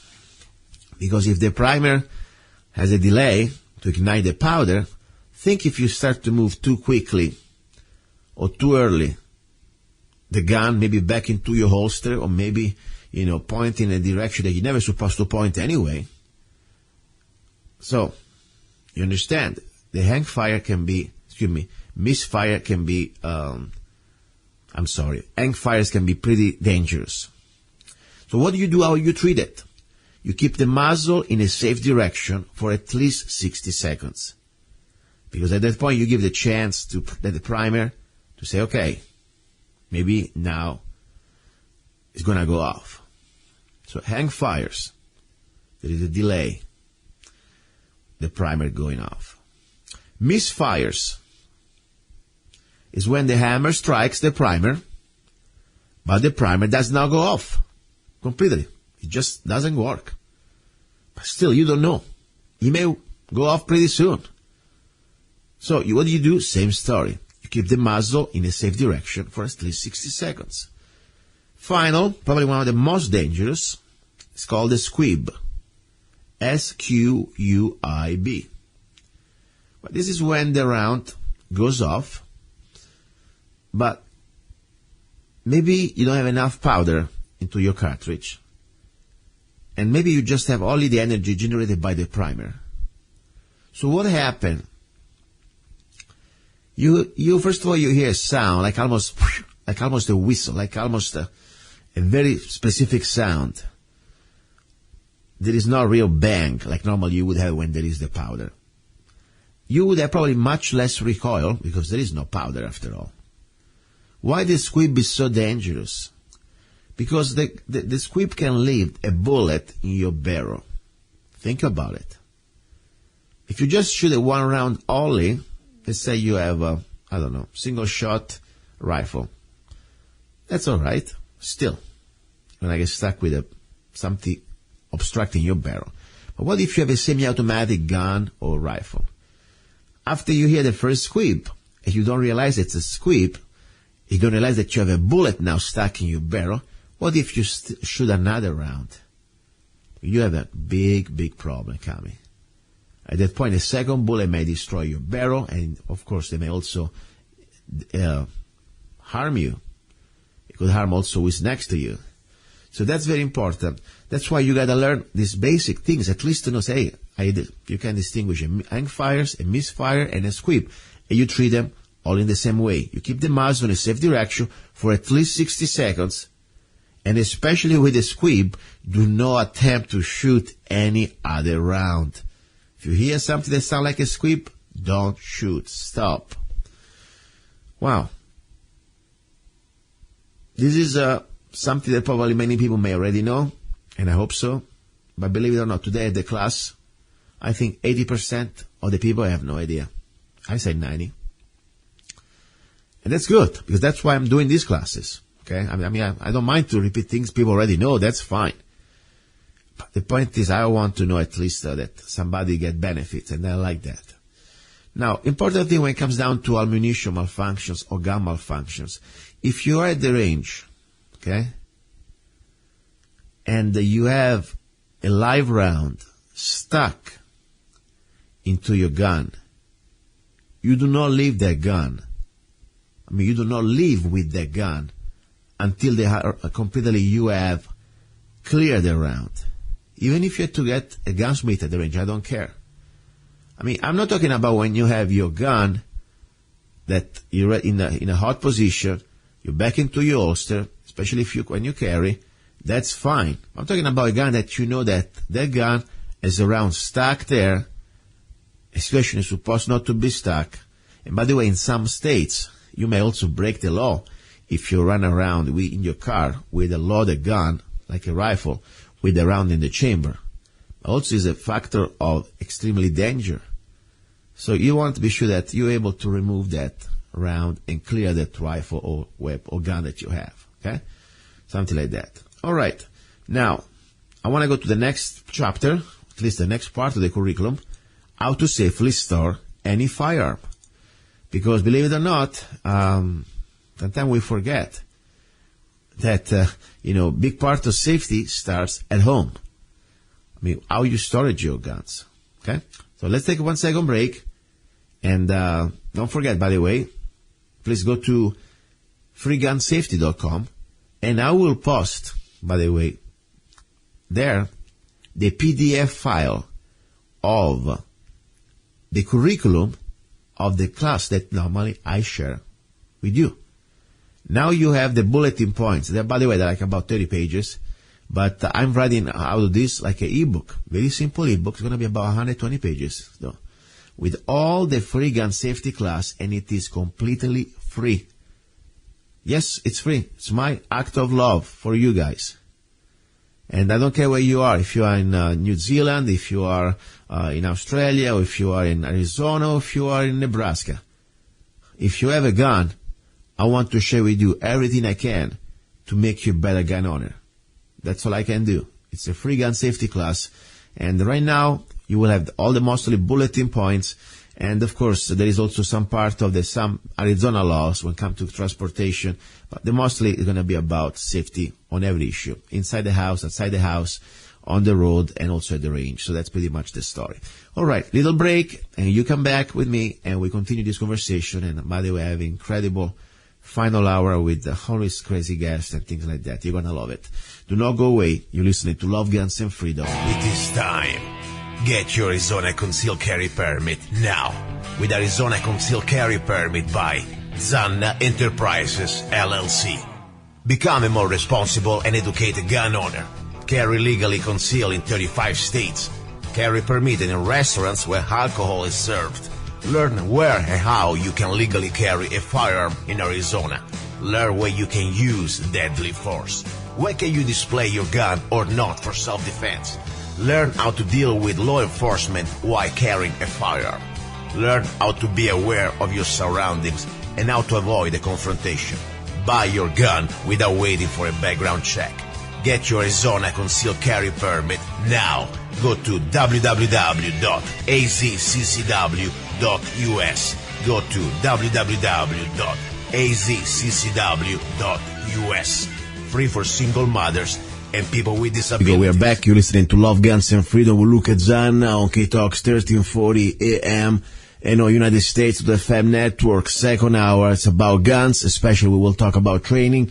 More important today, specifically about gun safety and the free gun safety class that I sponsor here in Arizona. We were talking a little bit about now how to safely store any firearm. The idea is pretty simple. Keep it simple. How many hands do you have? 2. Normally, how many guns would you carry for, let's say, self-defense in general? Normally, I carry my handgun. Then you may have 1 rifle. Then everything else that you don't use, or it is not there ready for immediate use, you should store it properly. And most important, you want to be sure that it is not accessible to people that you don't want to have access to. So, that's the basic concept. How do you store a firearm? First of all, back to the main question. If you have to, let's say, have 1 gun in the house that is easily accessible and also safe, but also is there ready in case of need, where would you put that gun? Many people may say, oh, I got it in my bedroom, or I got it in my, bathroom, or I got it in my safe. That's the only gun that you need to have access to in a very fast response time. Well, think about it. A little too far to have it in your bedroom or in your safe, because at that point, the gun must be accessible immediately to you. I mean, somebody's trying to break into your home. You're not going to have time, especially if you have a regular house, regular doors, to run to the bedroom, opening the safe, especially if you're in the kitchen, maybe peeling tomatoes. Okay? That's the bottom line. So, the safest place I would suggest, it would be on you, on your holster. Yes, on your holster. That's the way I carry my gun. Because at that point, even if you have children or people that they're supposed not to touch your gun, it's safe. It's on you. You don't forget it. It's not around somewhere. Oh, I have it now in the bathroom. Oh, I have it in the bedroom. Meanwhile, the muzzle points everywhere. No, it's always on you, on your holster. So that would be number 1 gun, the one that you have accessible. Now, all the other guns that you don't need, because after all, as I said, you have only 2 hands. In this case, all you need 1 hand, 1 gun. You're going to have in a place that the safest place in the house would be a gun safe. Yes, you need a gun safe. I'm not talking about you need to spend thousands of dollars, but if you have guns, you should put them in a gun safe. For also civil and criminal liability. I mean, somebody steal your guns and you had them just laying around. I mean, it's a responsibility. Think about it. At least you try to, let's say, contain the damages. At least, hey, somebody can steal your safe, but at least you had him in a safe. So you need to get a safe. Now, how do you storage your gun in a safe? Let's start first of all, the gun must be empty. Unloaded. Yes, you double check the chamber, magazine, empty. For rifle, I like to keep the bolt open. Handgun, if you want, you can keep also the, you don't need to have the chamber open. You can have the slide completely regularly seated, but the point is, you want to be sure the gun is pointed in a safe direction. So when you open the safe, it is not facing anything that, like yourself, okay? So, point the gun in a safe direction, unload it, and that's the bottom line. Same story with rifles or shotguns. Now, shotgun, normally I like to keep the chamber open so I can even visually inspect it, okay? Why is so important? Because you don't want to have, unless you have strategic guns, strategic places, because in case somebody come to your place and try to disarm you with a gun, you have another gun somewhere, that's another story. But all the other guns, they're supposed not to be loaded, okay? That's the bottom line. Second place, gun cabinets. For kids, maybe okay, but must be really young people. But it's not the really best solution. gun cabinets can be easily broken down. But, sometimes you have a couple guns that you want to have easy access. You don't want to keep them outside. You keep in a gun cabinet for the day. Nothing wrong with that. Then you got trigger locks and cable locks. That's good if you have, situation like you can afford more. After all, a cable lock is very affordable. But cable lock, still somebody can steal your gun. It's not going to protect the gun. And also, if you need a gun fast, it's going to be a pain in the butt. Electronic small safety boxes. I brought this today, one in the class. You can get one now. They have a Walmart for $30. I know some of you guys doesn't like Walmart, but sometimes you got to buy what you can for the best price. So $30. They have these electronic safety boxes. Very nicely done. I think, I forgot the name of the brand. I'll give it to you next time. It was the $30. Worked great. It's a combination. So you don't need to have a key. The key is a backup. And I tell you, especially if you have children around the house, and if you don't carry the gun on you, especially let's say at night, okay? Let's say your kid sleeps around you, and maybe you sleep in the morning, you don't want your child finding the gun on the floor. So put the gun under the bed, easy access with electronic little box. Something to consider, okay? So this is about pretty much how to safely storage a firearm. Now, very important, how to safely carry any firearm, because at the end of the day, you will be carrying that gun. It doesn't mean just carry on you. I mean, yeah, of course, we will talk about how to carry on you with a holster, or if you have a long gun like a rifle with a scabbard, also just with a sling. I'm talking about even when you carry that gun from point A to point B, let's say from in the parking lot to your home, or let's say you carry the gun from the range, the firing range, you bring it back to your parking lot, to the car. How do you carry the long gun? How do you even carry your handgun if you have to? So that's pretty much the important thing. So let me play a little break here, and then I'm going to tell you now how to really safely carry any firearm. You're listening to Love, Guns, and Freedom with luca-zanna. Do not go away. In this world where everything seems to be going sideways, when you need things set straight, Zanna Coffee Straight Shot Espresso. Start your day with a bang. The best organic and GMO-free coffee beans from around the world to amplify your senses and enhance love for life, liberty, and the pursuit of happiness. Zanna Coffee brings you happiness in every cup. Fair trade, certified, sustainable, organic coffee. That means we do not use slaves. Free Zanna songs with every coffee bag. Find Zanna Coffee at www.zannacoffee.com. www.zannacoffee.com. Don't be cheap. You deserve the best. Get Zanna Coffee at www.zannacoffee.com. Here we go back. We're here, and we're talking about, of course, gun safety. This is the topic of today.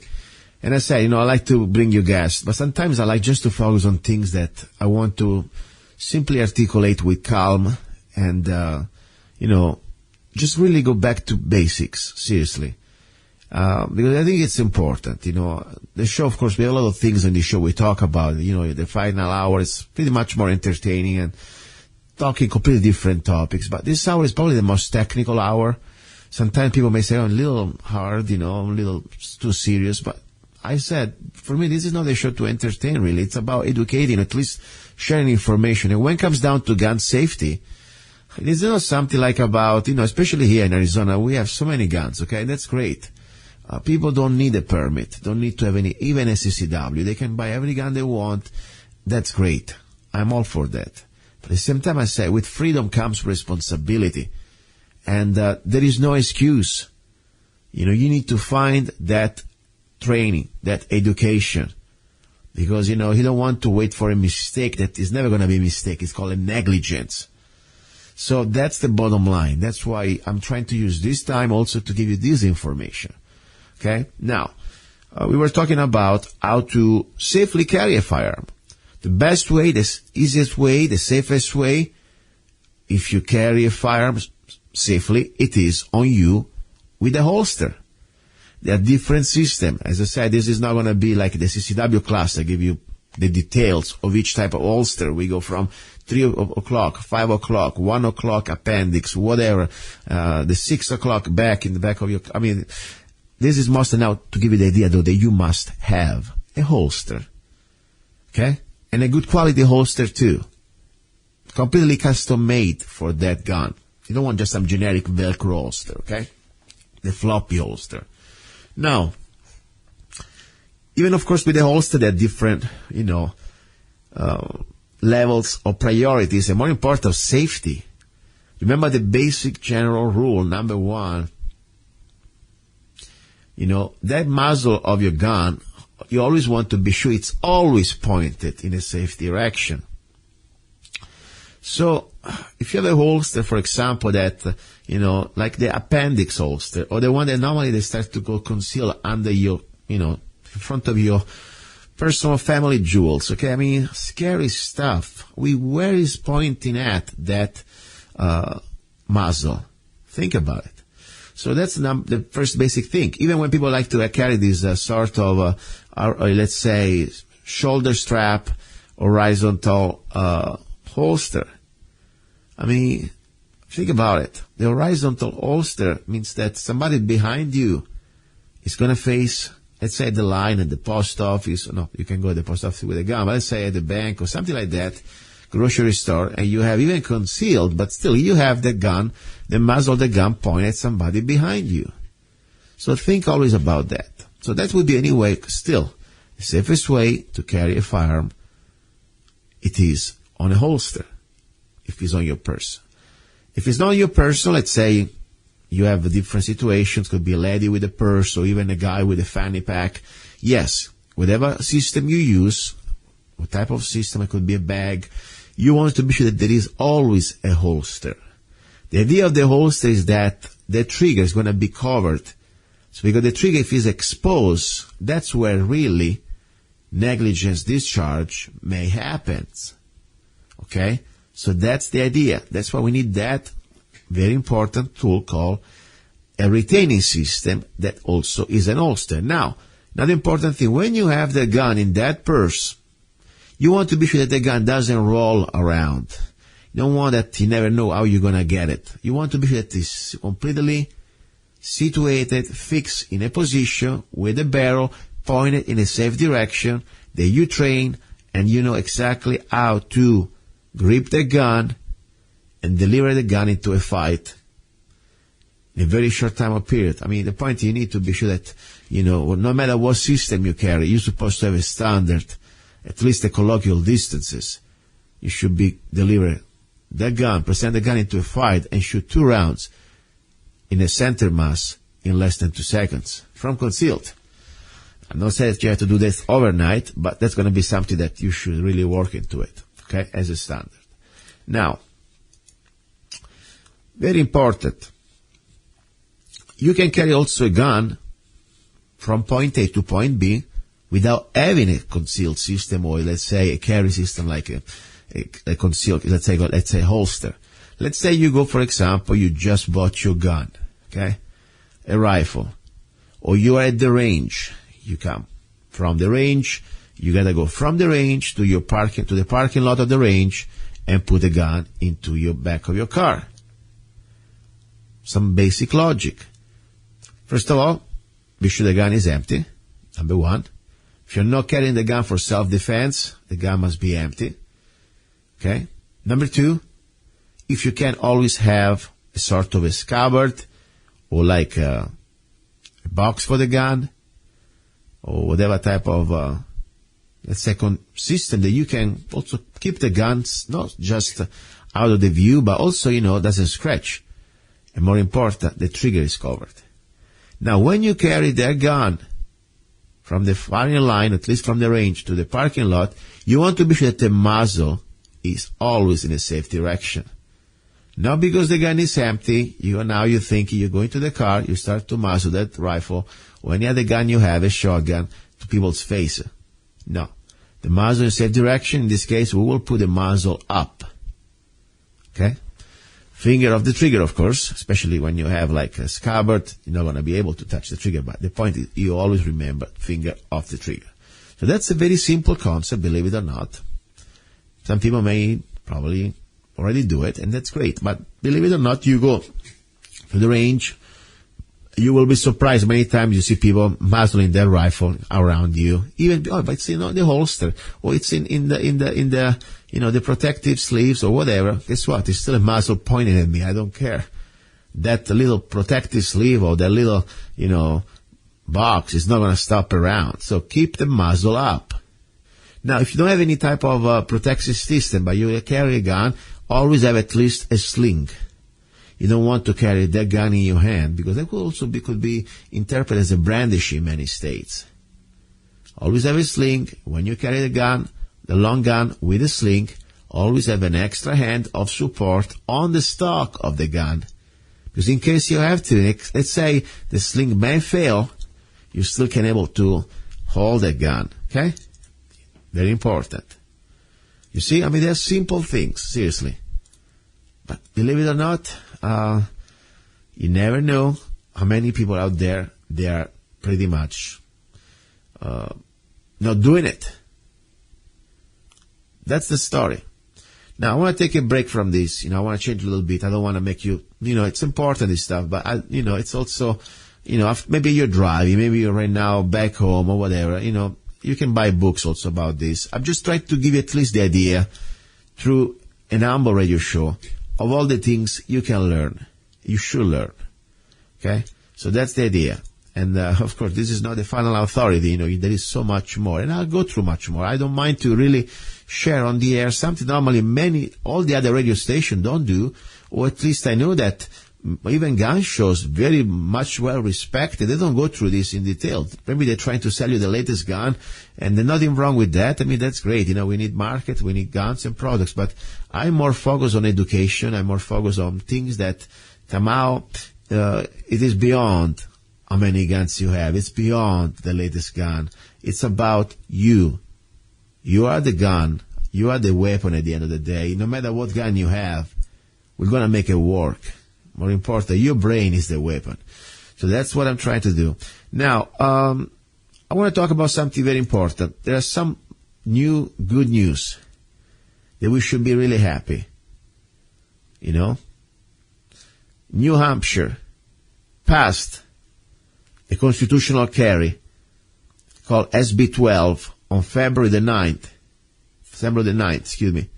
and sent the bill to Governor Chris Sununu. I've never heard that name. The following article, this is an article from the Guns Honor of America. You should read that. The point is, we're getting close now. More and more states. We've been fighting back for years. All these years that Obama and all these statists and these fascists try to destroy our Second Amendment for the good reasons, because, they hate good people with guns. Law-abiding people who believe in freedom with guns are a threat to tyranny, for sure. So that's why they're doing that. But guess what? We've been fighting back. We have now more than ever more states. We have 13 states, with the constitutional carry. That what means? Means that it's your right. The right to keep and bear arms shall not be infringed, and you do not need any stinking permit. And I said this, even I do CCW classes and I offer classes, but there are great benefits when in state of Arizona you have a CCW, because also you can reciprocate, you can cross the state. You have now 35 states that you can also carry the gun, legally concealed, and many other benefits. I already talked to you in the past. So, yes, but at the end of the day, it's still a right. Especially in Arizona, even when you have a CCW, it's not like the option of the state giving it to you. Unless you have a felony, or unless you are under, let's say, indictment, or unless you've been, found guilty of a misdemeanor with domestic violence, and few other exceptions. Let's say, but if you're a law-abiding person, you never had any problem with the justice, they must give it to you. Seriously. So that's the beautiful thing. So I think, that's beautiful. I'm very happy that, in New Hampshire, it's a great state, I tell you. New Hampshire on the East Coast probably is the only place leading the way in the movement for freedom, okay? So that's the good news. Now, I want to say something else. We have a special on the barrels, the new AR-15 Don't Tread on Us barrels. I had a special because, I told you already, I got approved to have my trademark, U.S. trademark. It says, Don't Tread on Us, the Freedom Rifle. Trademark. Why, Luca, did you do a trademark? I can already see the idiots out there. Because, I put a lot of effort, love, work, money to try to create a unique product with an identity. When I sell my upper for the Don't Tread on Us rifle, it is not just an upper. It's an upper that I tested. I marketed. By the way, the upper, let me tell you, we have this special now. I have only 30 uppers for the M4 configuration with these following characteristics. It's an M4 configuration. It comes with removable rear sight. It's a flat top. You got a front sight, standard type military sight, beautiful. Removable rear sight is beautiful because it's iron sight, A2 handle. All made in the US, the upper.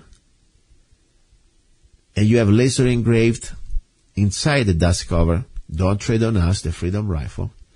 The chamber is in 223 wild, so you can shoot 5.56 NATO and also 223 wild. 223 Remington. And you can do also that, of course, with 5.56. That's fine. But with this rifle, with this barrel, we have a twist ratio of 1.9, not 1.7. That normally is the average 5.56 twist ratio. Having a 1.9, you can also shoot heavier bullets, like the 75 grains. Much more stable with this type of barrel. And one thing I found out by accident, that was a beautiful surprise, that I can shoot also steel case ammunition, like for example the Brown Bear, the Russian stuff, normally very affordable. I can shoot that, and it doesn't get stuck into the chamber. Something that normally, it is happening with the regular 5.56. Okay? So that's the idea. That's pretty much the idea, the idea that I need to give you the price. The complete upper comes with also the free t-shirt, Freedom Rifle. Slaves are never armed. I'm not a slave. Come with a free t-shirt. Copy of the United States Constitution in parchment. Beautiful. Downloadable CD, Don't Tread on Us. Normally you can buy that on Amazon for $10. A free 30-round magazine. If you live in the state, you can have it. And also the free access to the ebook, How to Become a Rifleman. All this for $349. Free shipping all over the 48 states, if you can get this. Normally you can get the upper. The only thing you cannot get is the magazine.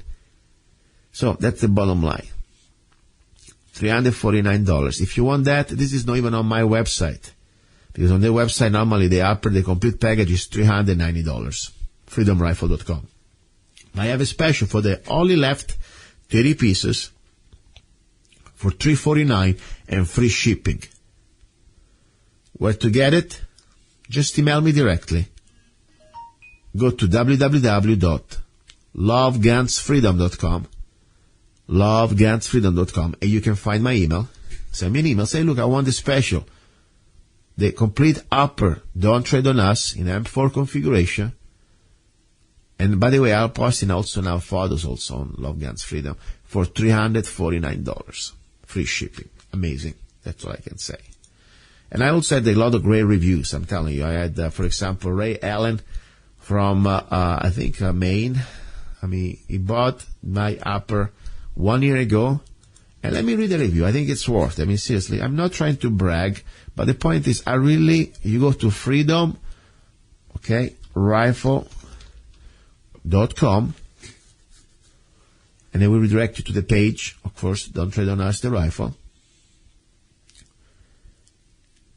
And then at that point, you can see the link called Reviews, reviews.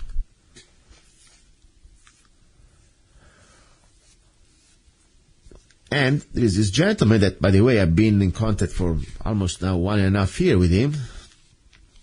He listened to my show. And he wrote, Ray Allen, It has been over 1 year since I purchased the AR-15 through your company. Since then, I cycled more than 10,000 rounds through it, and I had absolutely no problems whatsoever. The only thing that changed was the ball carrier group. I changed over the failed zero ball carrier group, only due to having used them for a while, without any problems anyway.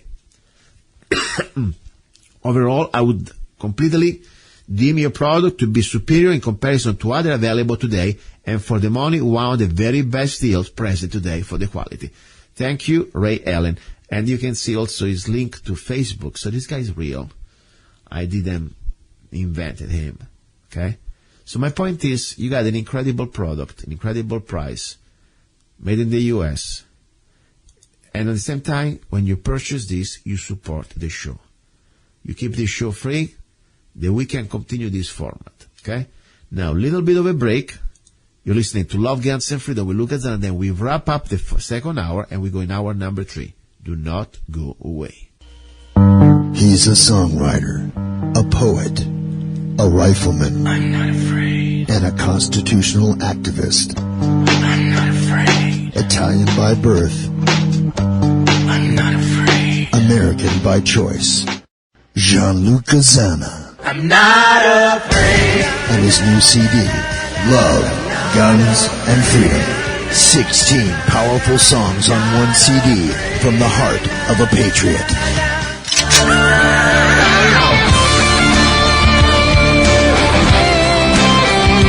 For download or to order the CD, go to www.lovegunsfreedom.com.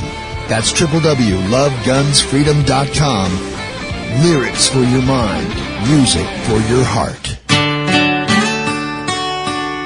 Gianluca Zanna's new CD, Love, Guns, and Freedom. Here we go. We're almost at the end of this second hour. I want just to remind you something. If you're in Mojave County, Arizona, you want to go shoot somewhere. I mean, you have desert, of course. We have a lot of places we can shoot in the open, but I really want to, I never really brought it up. There is this range club, it's called the Mojave Sportsman Club, or even the 7 Mile Range. I'm a member, by the way. It's in Golden Valley. It's an amazing place. Today also was the place where we held the class for the gun safety class. They have incredible facilities. They have a lot of ranges. We have the 1,000-yard range. It's the only one really in the area. Shotgun, handguns, rifle, archery, amazing, nice. I've been a member for many years. But today I was really thinking, we are really lucky. You can become a member for just $75 for the whole family for the year. And if you're a senior, you pay $35. I mean, amazing. Daily, it's pretty much decent, $10 for the day. But why paying $10 for the day when you can become a member for the whole year for $70 for the whole family? Just wanted to bring it up.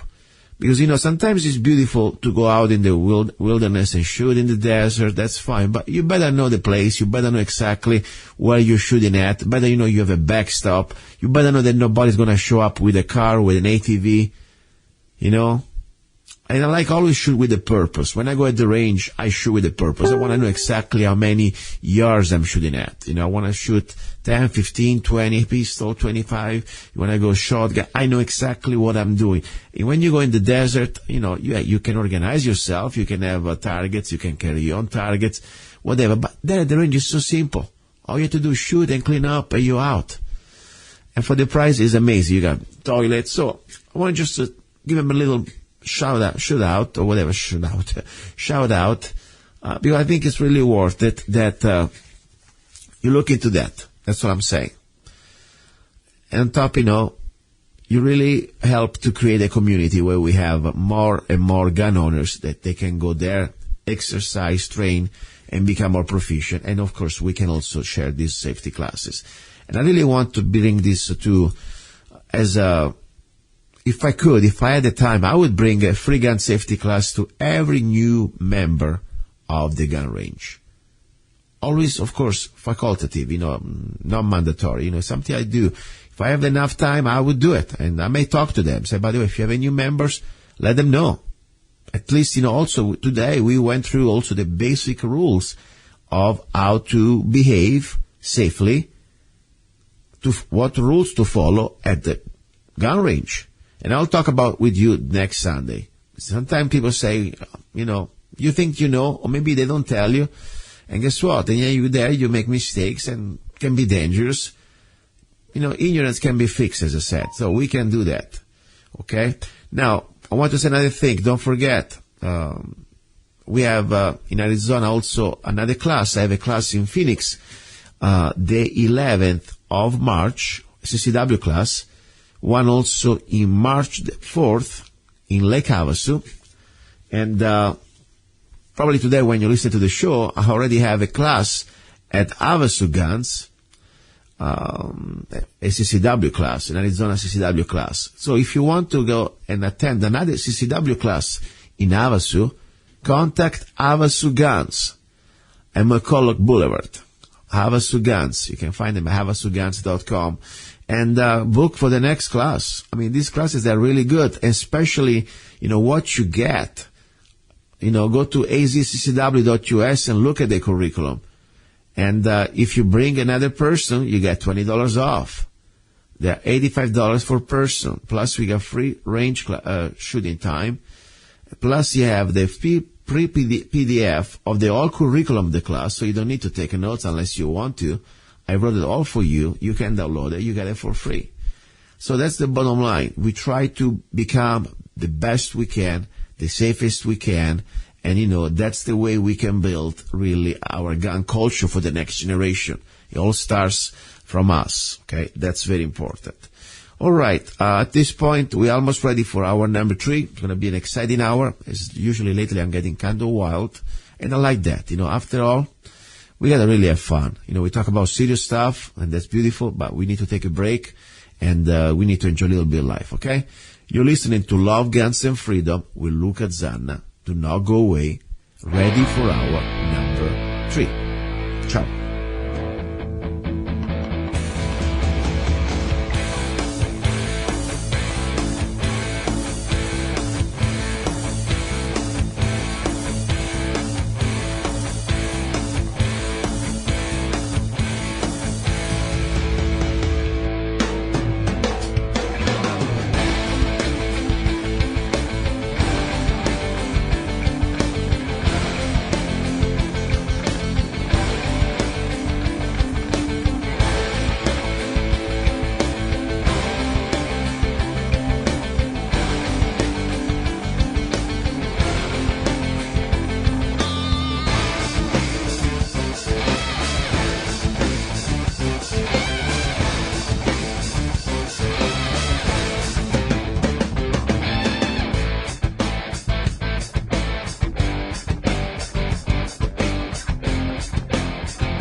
Have you ever met someone on an online dating site and thought, wow, this guy is perfect for me, or she is simply amazing, only to find out they were hiding a deep, dark secret? They plan to vote for Hillary. FreedomLovers.us was created for singles who want to exchange ideas and who love for freedom. People who are looking for solutions to create and defend freedom in the real world, and at the same time getting that once-in-a-lifetime chance to find their true soulmate. Whether you are interested in meeting your soulmate, making new friends, networking, or hanging out with that like-minded liberty lover, visit FreedomLovers.us. It's the first free dating site and community. So patriots, don't waste your time with other dating sites. FreedomLovers.us is the place where like-minded singles really live. Here we go, guys and girls. You're listening to Love, Guns, and Freedom with Luca-Zanna on K-Talks 1340 AM and all United States.FM network. the hour about love. I love this hour. I mean, I love them all. You know, first hour we talk about freedom and all these serious interviews. Second hour we go heavy on guns and, you know, gun rights and all this stuff. But this is the hour really that we reconnect to our humanity. Because at the end, I always say, you know, we got to be serious. We want to get involved, all these beautiful things. But if we lose our humanity, if we lose also the sense of pleasure of life, what we are fighting for? I mean, that's the bottom line.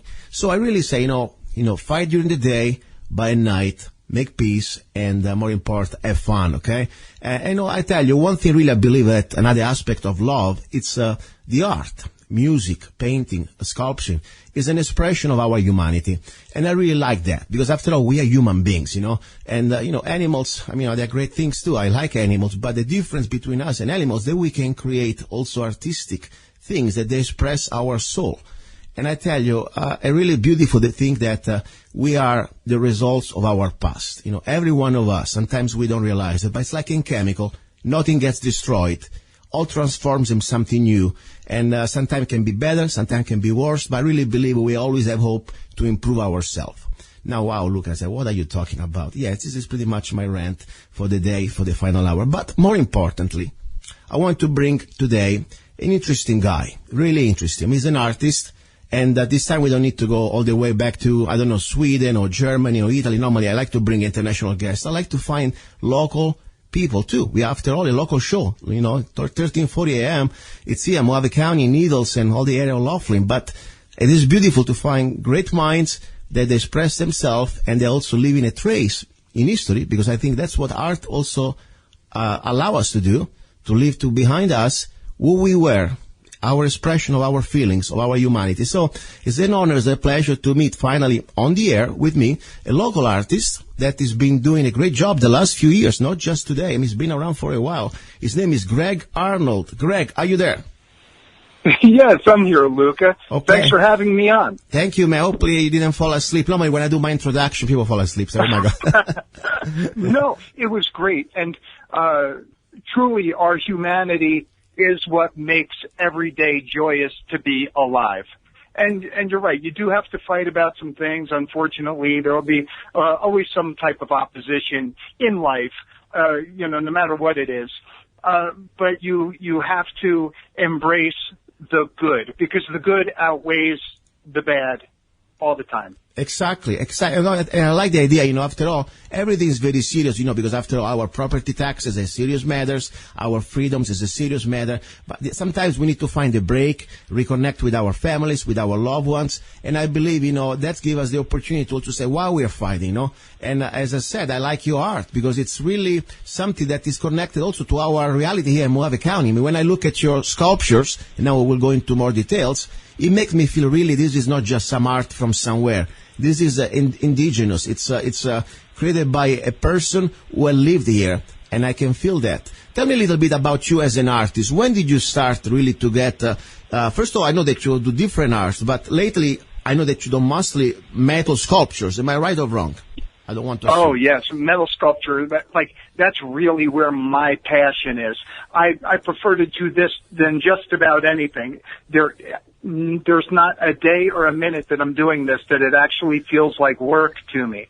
I enjoy it because you can take something that is just, you know, chunks of metal or scrap and make it into what I feel would be a beautiful piece of artwork, or something that spins in the wind, or something that's representative of like you said, of Mojave County, our area, something that's indigenous to what we see every day. Exactly. And by the way, speaking about Mojave County, I saw one of your latest artwork, kind of interesting, because, you know, you got like, it is displayed in our county, Mojave County. Am I right or not? In the building? Yes, it's right across, it's in the main vestibule when you walk in to the Mojave County Administrative Building here in Kingman. Mm-hmm. I mean, that's pretty amazing. And I mean, how did it happen, this connection? It's interesting. I mean, normally the county, they're kind of, you know, I never heard Mojave County be involved into art. That's kind of unique. Well, how did it happen, this connection?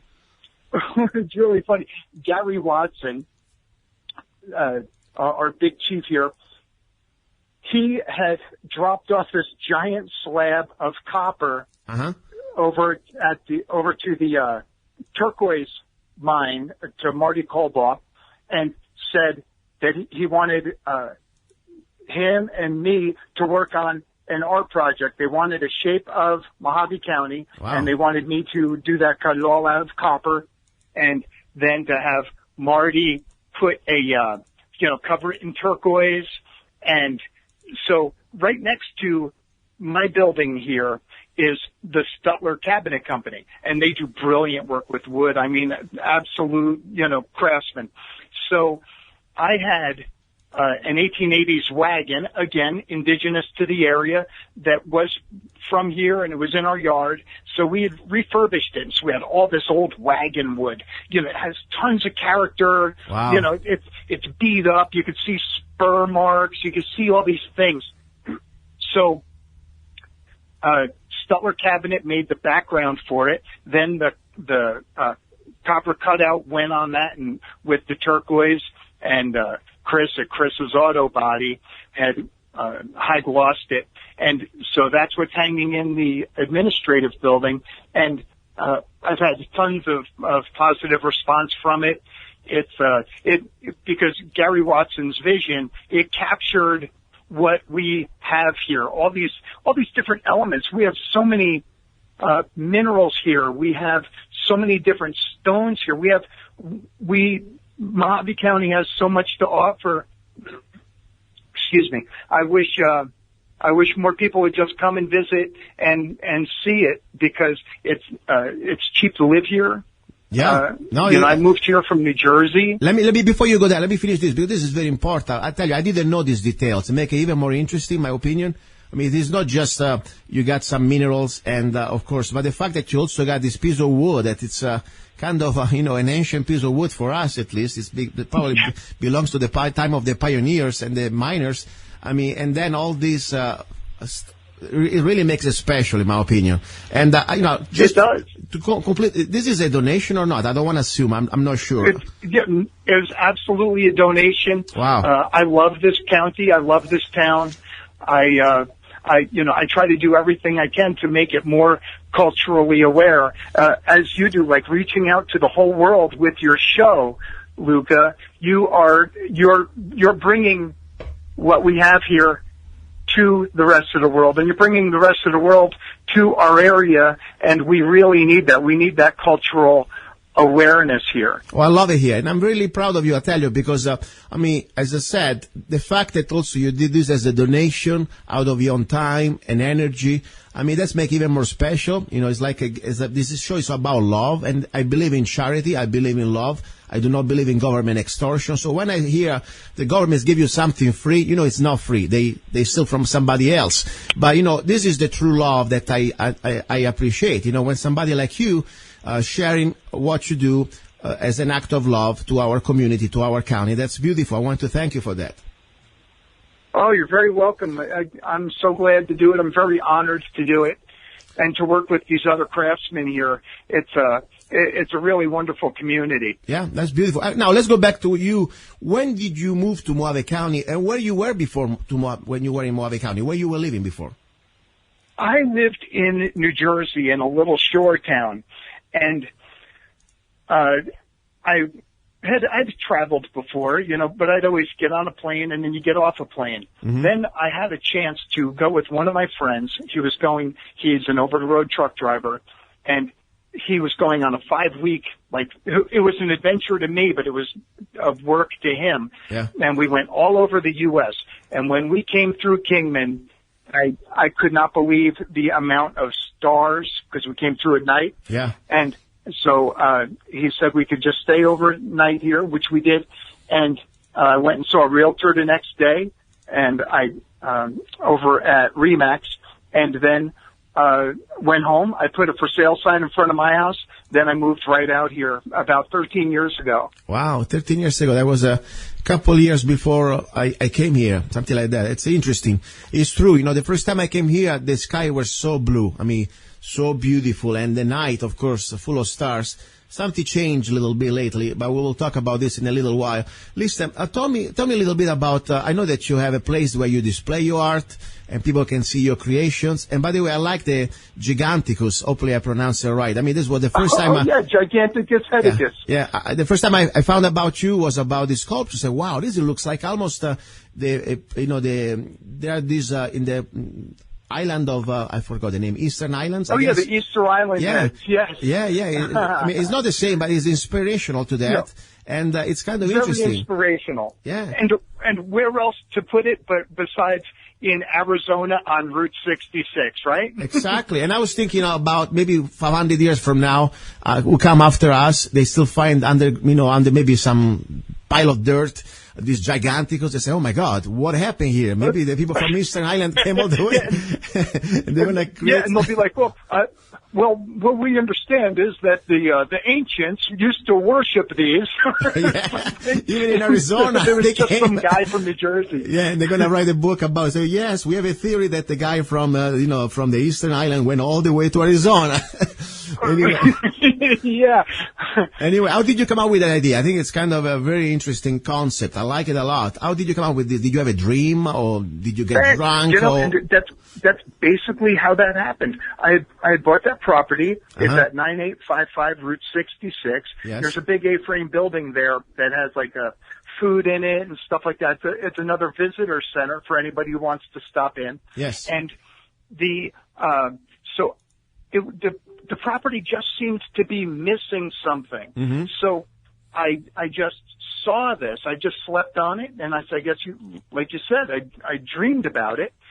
And I woke up the next day. I didn't even draw a sketch of it because I saw it so clearly in my head. Then I just started to make it, and it's all made from metal and wood and cement. Yeah, so, it's amazing. It's funny because I wasn't kidding when I said you have a dream. Because normally when I write my songs, I dream about my songs. I have the melody coming out while I'm dreaming, kind of a visionary stuff. So I understand.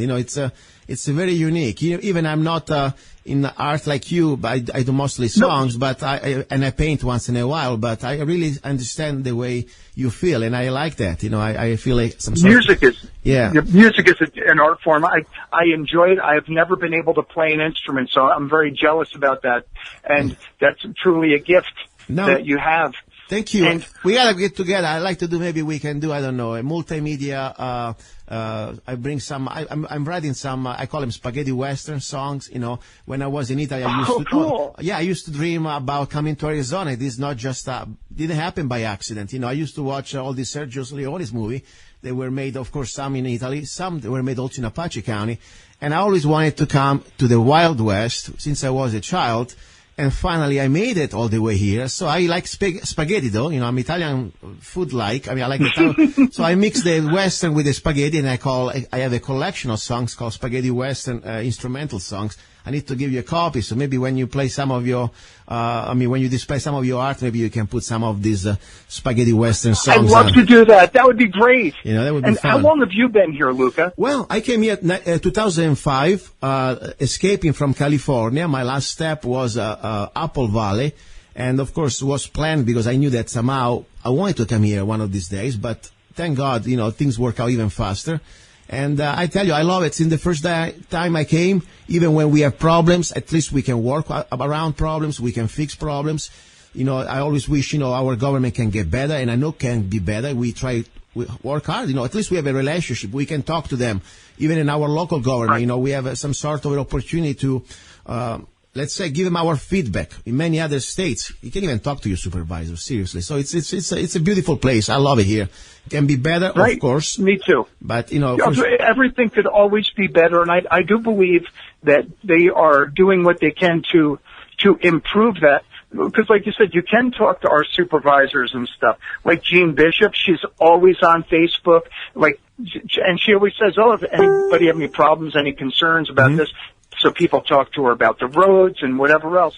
And I think they're doing a much better job, and I think social media is helping to expedite that. Oh, I agree. It's at least we have a great opportunity here to make things better. And meanwhile, it's always better than many other places. You know, I've been around before I came here, and I tell you, people sometimes look at me like, hey, you live in the middle of nowhere. Guess what? I could live anywhere I want, and this is where I choose. And I love it. I tell you. And the opportunity that you have also to be free still, you know, I mean, don't get me wrong, you know, there's still some sort of a government we need to deal with. But when I go, for example, even just to Phoenix, it's still Arizona, I feel like I need some medication pills just to calm down, because I go crazy down there. The traffic, everything. People. And even the way the police treat you and everything else. I mean, here is much more relaxed, you know. I mean, I can drive around, of course, like normally we do. I mean, I get pulled over by the DPS, and I got my AK-47 on my side and my guns, and they don't even bother, you know. I mean, it's a beautiful place. I mean, it's a beautiful place. I love this place. And I'm glad that also, you know, people like you are here, because you're bringing the name of Mohave County around the world with your art, and that's what we need to do. You know, it's a great place also to buy land. Come on, guys. I mean, seriously, we got. It's so inexpensive. Yeah, I mean, it's still don't give them that, because then, you know, the county supervisor, especially the Department of Taxes, they're going to increase the property taxes, okay? But yes, it's cheap. The property is just the right amount. You need always to complain a little bit. Otherwise, they're going to say, you see, they are pretty happy, the slaves. Give them more taxes. No, I mean, listen, compared to other parts. That'll take a smile up. Yeah, I mean, compared to New Jersey or New York or California, we still have it better. But I tell you, we need to work for less, and the idea is always to keep government at the minimum, so we know government doesn't control us, but we the people, we are the government. That's the idea. But anyway, listen, that's great. I want to ask you something now. First of all, give again, you have a website or a place where people can find your art, because it's hard to describe art over the radio, but I'm sure there is a way people can find what you do on a website or something. Yes, I'm on Facebook as Gregg-Arnold, and that's Gregg Arnold. And you can find all my artwork there, and also Antares Art Gallery, Antares Art Gallery. And that's also on Facebook and the .com. So, but on Facebook, you know, I upload stuff every day, sometimes a few times, and it's harder to do that with the website. So I'm very easy to find on Facebook. And also, one of the things that I like doing as far as art is doing props and practical effects for movies. Mm-hmm. And luckily, I was able to bring 2 different movies here, Drafted 2035, which just shot, and another movie called Protocol 734, which you can find on Amazon. Wow. They were both shot locally here, and I do believe that we have so many different types of great rock formations and desert, and up in the Wallapies you have pine trees. There's so many different things people can film here and photograph here that I believe that this is a great marketing place for Hollywood and whoever else wants to come and make a movie. This would be a wonderful place to do it. Yeah, and the costs are still affordable. I mean, this is not like Hollywood. You know, you got a bunch of unions, things like that. I mean, yeah, you can work freely. You have a right to work. And, right. You can give an opportunity to local people to get a job, at least to get some good experience. And I think it's, exactly. You know. Exactly. And to have a chance to do something they wouldn't ordinarily have a chance to do. And so in this way, it does bring Kingman all over the rest of the world. I agree. That's beautiful. Give me again, please, the name of the movie. I want to get it. Protocol what? Give me the name of the protocol. Protocol. Yeah, the one movie that's out now is called Protocol 734. I did props and practical effects for that, and I starred in it as Sheriff Jim Mackey. Okay, I see. Okay, I want to buy the DVD. 1 second. I see it here. Protocol 734. Yeah. Please, everybody go on Amazon, watch it, and rate it, and leave a comment. The comments are hilarious so far. People are saying, nuke this movie. This is This is destined to be. This movie's so bad, it's good. It's destined to be a cult classic. Exactly. No, is that, you know what I like? I like, to give you an idea, Steven Seagal, that is so bad in the acting and all these things. It's so corny and so full of himself that I buy every DVD he does. Okay? But they're great. Exactly. They are so bad, they're good. I love movies like that. Me too. And I don't know, maybe it's great. I never really watch it, so I want to watch it, yes, but regardless, the fact that even if it was so bad, I think it's going to be great. At least you can laugh and have some fun. But I think even just for us, we live in Mojave County, if I can look at an artist like you in the movie, I like to support him. I don't care how bad or good it is. But more important, I like to see that, hey, this is where I live. And I like to see the scenery and this part. It made me feel like almost, it's part of us. That's amazing. Thank you. I'm going to get it now while we are talking. I multitask. I'm doing this now. Terrific. And by the way, I need to go to Antares because I have there like a little 40 acres down there. I need to go visit it. I need to stop and see your place. I really would like to get you there. Oh, do that. And, so I'm not out there too much at the home of Giganticus Heticus.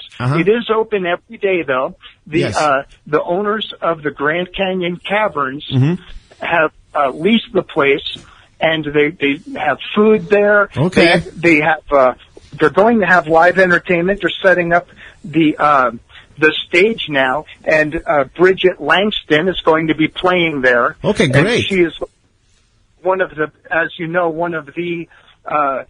best entertainers in all of Mojave County. Wow. And that's why she's in so much demand. So they're very lucky to be able to have her there. Yeah, beautiful. I'm glad that. This is great. I like music and art together. It's going to be a very great place. I can't wait to go there and see the place. Oh, yes, and as you know, you have 40 acres there. Yeah. Just how beautiful it is. And that is a federally protected view. Yeah. Right there. Oh, it's beautiful. There's very few of those, so nobody can put up antennas and all the other things that can ruin it. So the way you see it now is the way people have seen it since the beginning of time. Wow, it is true. I have some of the most beautiful photos I took there. It looks like almost we are on another planet. Seriously, I mean, it's very beautiful. It really does. I'll post the photos so you can see it. By the way, now talking about photos, I really like when Facebook gives us the opportunity to know each other, even without spending time with each other. That's one of the things we can use Facebook for, is the social media. Sometimes we don't have time to meet in the real world, but we can know each other a little bit. You got an interesting photo of yourself. Looks almost like Fabio or something, even more, I don't know, looks like almost Arnold Schwarzenegger mixed with Fabio. You are like a bull there. That was... What's the story with that? Well, I've lived many, many lives, Luca. Back then, I was very physically fit. And it was in the 90s. I had long blonde hair like Fabio. Yes. So that was my look. And they used to hire us, being I was on the East Coast, they would hire us to go on to different talk shows with no shirts on and stuff and escort women out. So there was like it was great. They even flew us out to be on like Jenny Jones and wow. When Danny Bonaducci had a show, I was on that. And Richard Bay. I was on tons of these. And so the other day, I posted a picture that I had found from back then, and I guess that's what you're referencing. And it's so nostalgic to me because we had so much fun, and everything was just such an adventure, and everybody listening out there, your life too can be an adventure. Yeah. Just embrace it. You want to do something, just do it. Exactly, and I agree with you. That's beautiful. I completely understand, and I think what I'm going to do now, if you allow me to, since we have many of our listeners, they're ladies out there, and I think it's beautiful to have the pursuit of happiness is also enjoy life with your eyes. Okay, so if you allow me, I would like to post your photo on lovegunsfreedom.com for this Sunday. Can I do that? Sure. Perfect. So you can see, I will post two photos. One as the artist, seriously dressed with, the supervisor, things like that. And then I'm going to put a wild version of Gregg-Arnold. Okay. I think it's great. Probably ladies. what a lot of fun. Yeah, that's back when I was a stripper. That's great. Listen, this show, what I like about our show here, even, and of course the show pretty much is representation of my beliefs. I am very conservative when it comes down to small government, taxation, and of course the individual rights. But I'm very libertarian when it comes down to private life.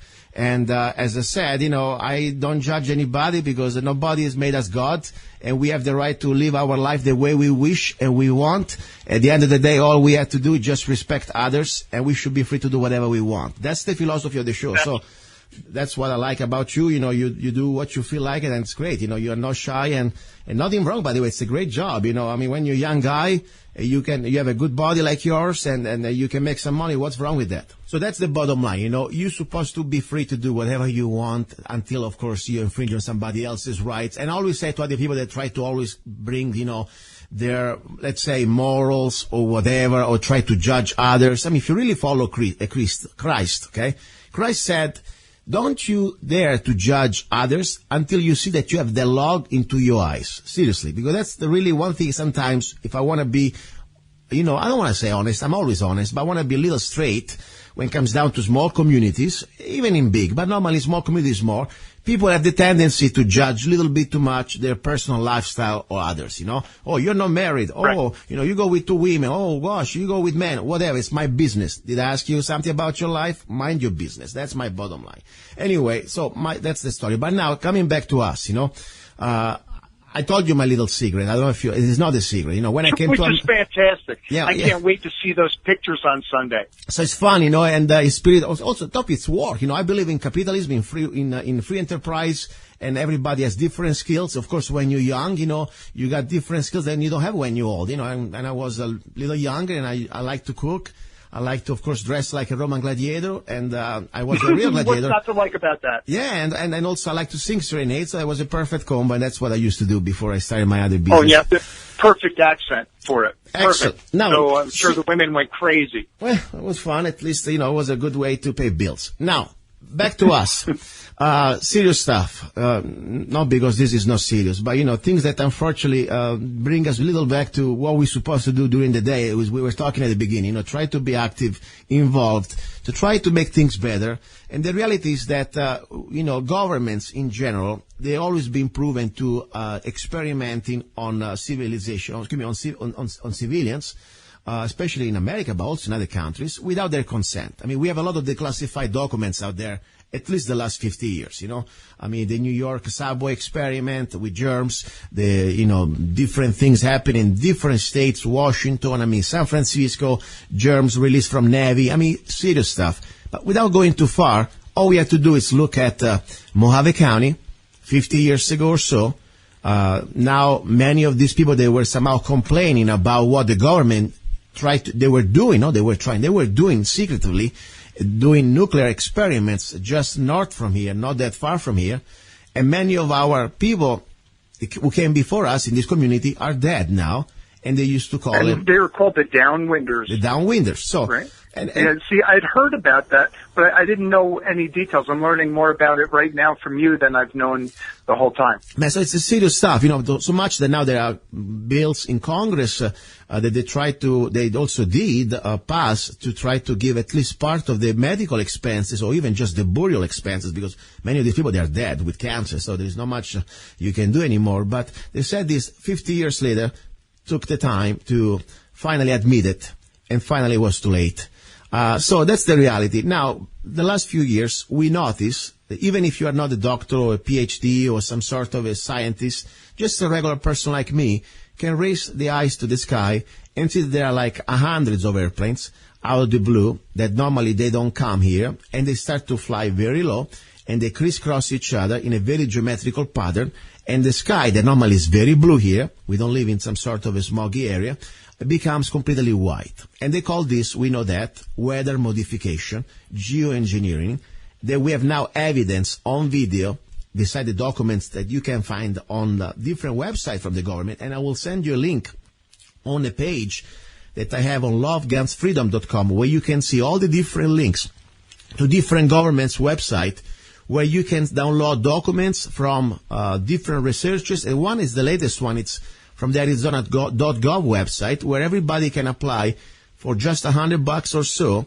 for a permit to do weather modification. So it's funny. Wow. And what would you do? Like, let's say, okay, somebody goes there and they pay their $100 for the fee to modify the weather.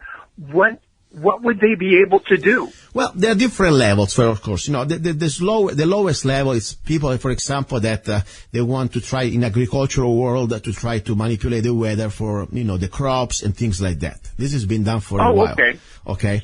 To help it rain. Yeah. There is a problem, though. When you play God, there is always some, you're a human being. You're not God. You make one thing right and you may make two things wrong. First of all, whatever you put in the air, they are not like vitamin B or healthy stuff. They are still chemicals. They are still sort of things that don't belong in our bodies. For example, salts of barium, of aluminums, and silver, and there's an oxide, or different things that they are really also considered from different agencies like the EPA bad for your health. So that's one problem number one that we need to understand. And problem number two, you start to manipulate the weather in one area and you create a vacuum in the next area or the area next to you, that probably they get now no more water. I mean, think about that. Because it has to come from somewhere. Exactly. There is always balances that you're going to somehow change. But the point is also beyond the agricultural situation. We go now to a level that this is also being used for military implications. But regardless what it is, we have the right to know. And they've been denied this over and over.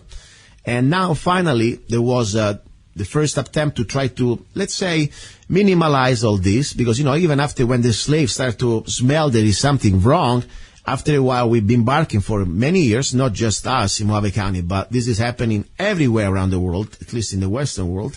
Now they start to give us some sort of pacifying answers. For example, I will play also on the show, if I can today again, this short video from the former CIA director that was under the Obama administration at one of these meetings I think it was a CFR, Council on Foreign Relations meeting, that he talks and he admits why we have to use weather modification to fight global warming. And by the way, for me, global warming is another scam, or at least it's being created by let's say, governments to create this idea that we need to be taxed just because we breathe. But that's another topic. We can argue about that, but the point is they're admitting it. They're using this weather modification. And now the point is still we have a lot of our local politicians at state level, local level, even of course they have no authority to change it or fight it, but still they have the moral duty to at least speaking about that. And of course in our Congress, they have been told to shut up. Nobody's allowed to talk about this. So it's a big conspiracy, but it's real. What do you think about this? What is your opinion about weather modification / chemtrails? Well, as you pointed out, it's undeniable at this point because they're even saying they're doing it. So there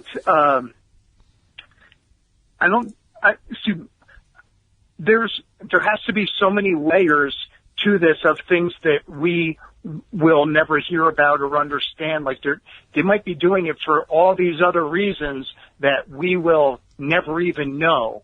Mm-hmm. But yet I wouldn't say we're benefiting from it, but maybe we are. Maybe it's preventing something from happening.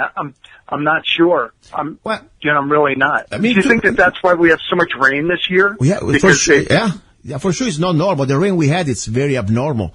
But regardless, don't you think government? Yeah, I know people. Oh, go ahead. I'm sorry. No, sorry. Go ahead. Go finish what you're saying. Go ahead. I know people who've lived here their whole lives, and they said they have never seen it rain the way it's rained here this year. Because usually it'll monsoon and then it dries up just like it never rained. We've been getting rain here, like just an actual rain, like I used to get back in New Jersey, or they get in Portland and stuff, like an actual rain that lasts for hours, nothing that makes floods and all these things. And it's something that people really aren't familiar with here. Yeah, it is true. It is true. It's very different. And as I said, even if they're using it for a good cause, okay, there's still repercussions because, first of all, whatever chemicals they spray in the air, we breathe it. It is in our food. it is in our water. I mean, and we have the right, we're supposed to have the right to choose, to at least be informed, and we can say we want it or not. Because the problem when governments start to go above the people, and they don't even have the, let's say, the freaking audacity to say, I want to inform you what we're doing, and also we want to let you know what we're doing, that's completely an act of tyranny. Because they treat us like we're a bunch of cows and say, shut up and eat, and then I kill you if I have to. Because that's the problem that I have. Even if they have the biggest, the goodest, the best reason, I know goodest is not English, but the best reason for our, that's the way I talk. Your English is much better than my Italian.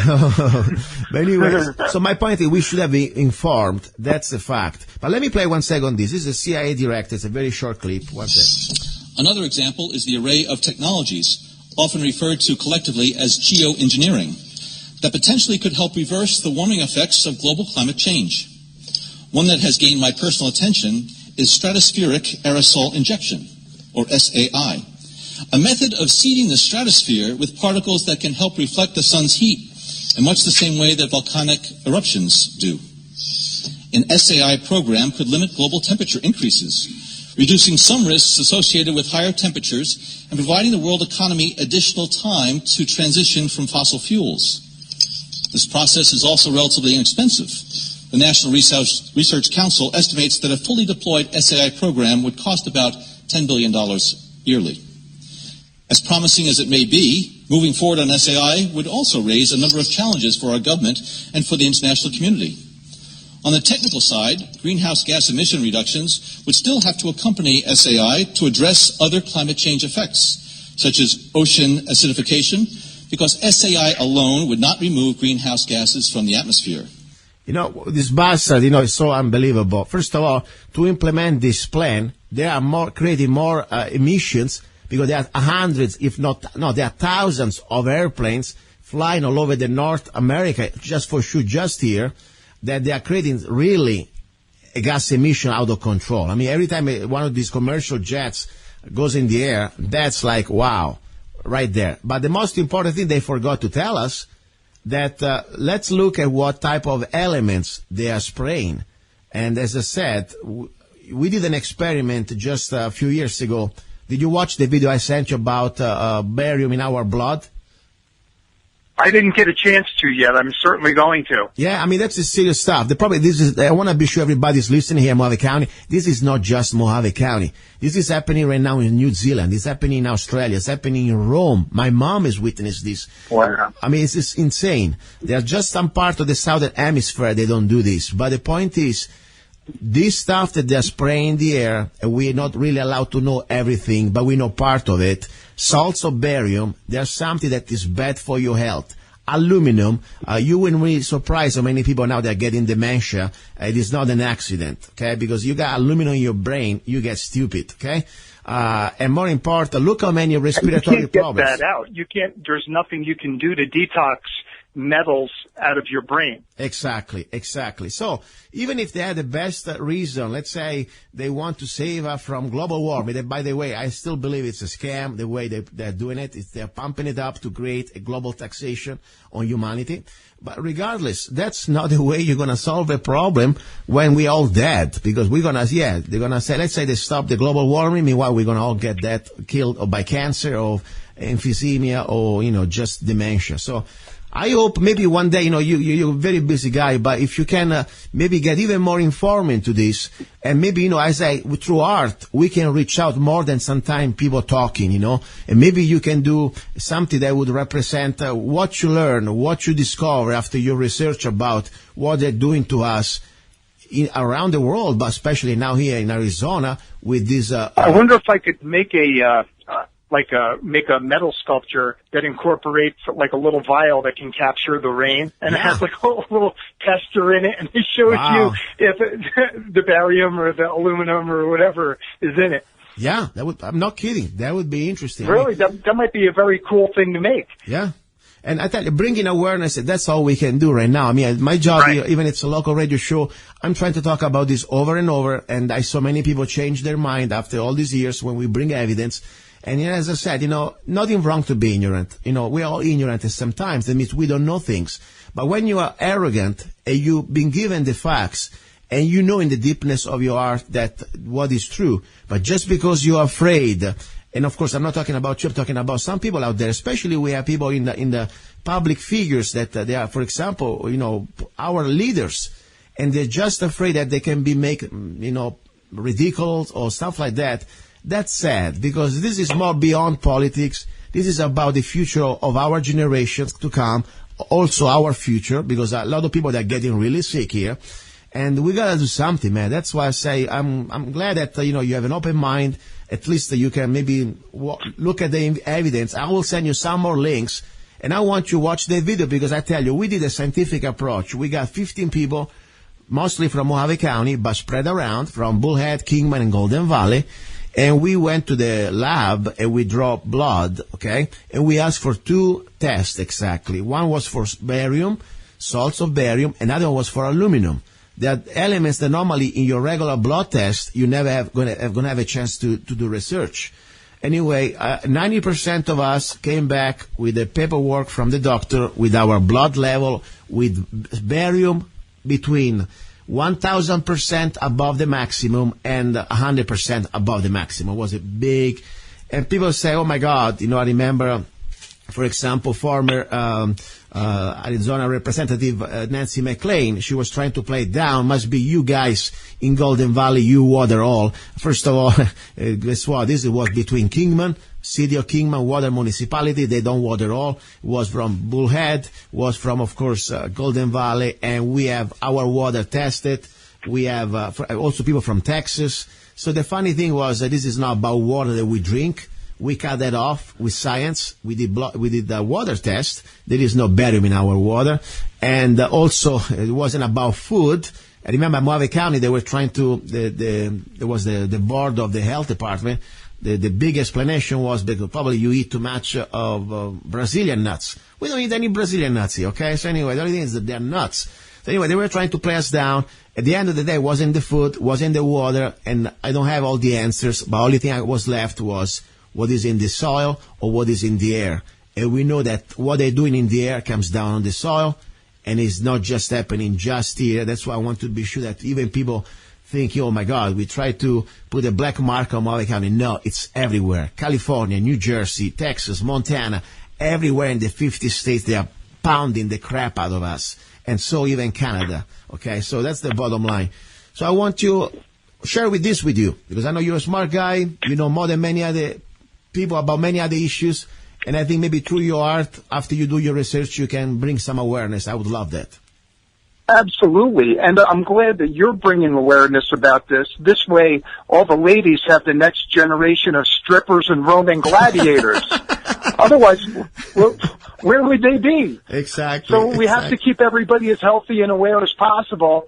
And maybe it'll help change some of what they're doing and what they're putting in their cloud seeding stuff or whatever it is that they're doing. Yeah, exactly. Listen, I want to give you the floor. I want you to close whatever topics you want to close with. Could be give again your website or next project you're working on. You got the floor. Oh, thank you. And again, I'd like to thank you, Luca, for having me on. It's been terrific. I love your show. So really, I just wanted to talk about my website. That's AntaresArtGallery.com. But please find me on Facebook. Send me a friend request. I'd love to be your friend. That's gregg-arnold, G-R-E-G-G, Arnold, A-R-N-O-L-D.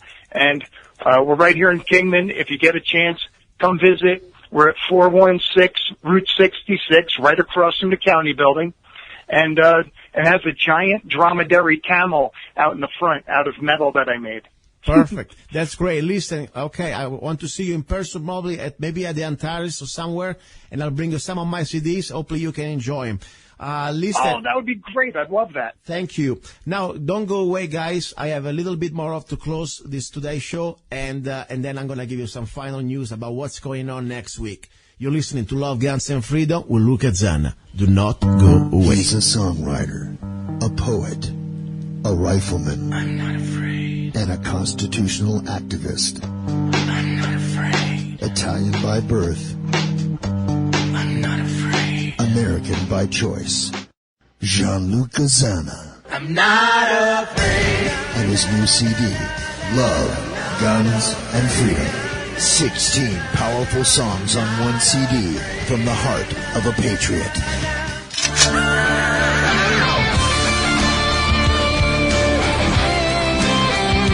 For download or to order the CD, go to www.lovegunsfreedom.com. That's www.lovegunsfreedom.com. Lyrics for your mind, music for your heart.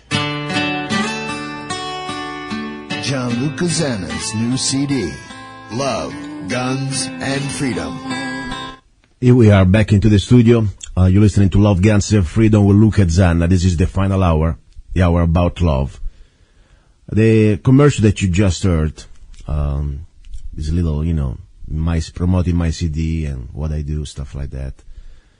The voice of the commercial belonged because it's past to a man who unfortunately is gone. I just had the same news that he was gone while he was sleeping just a few days ago. His name is Dave Hayes. He was also the former owner of K-Talks. And there's a little story about this, because there is some humanity here. There is some love, seriously. First of all, if it wasn't for him, probably I wouldn't be here. Probably I wouldn't be close to any microphone. I never thought in my life I was going to be a radio host. Seriously. I have many other things I'm doing, and sometimes I look at myself and I look at limitations. Even sometimes people can see in my limitations some sort of unicity or whatever. I mean, with my accent, with my grammar, I say, what? Me on American broadcast station? Are you kidding me? But he gave me the opportunity. He also gave me the encouragement, honestly, because I wasn't sure. The point is, we're all going to be gone. I'm not here saying, feeling sorry for him, because I feel sorry for us who is left here behind. Seriously, I believe Dave is in a better place. But what I look at this is like a lesson.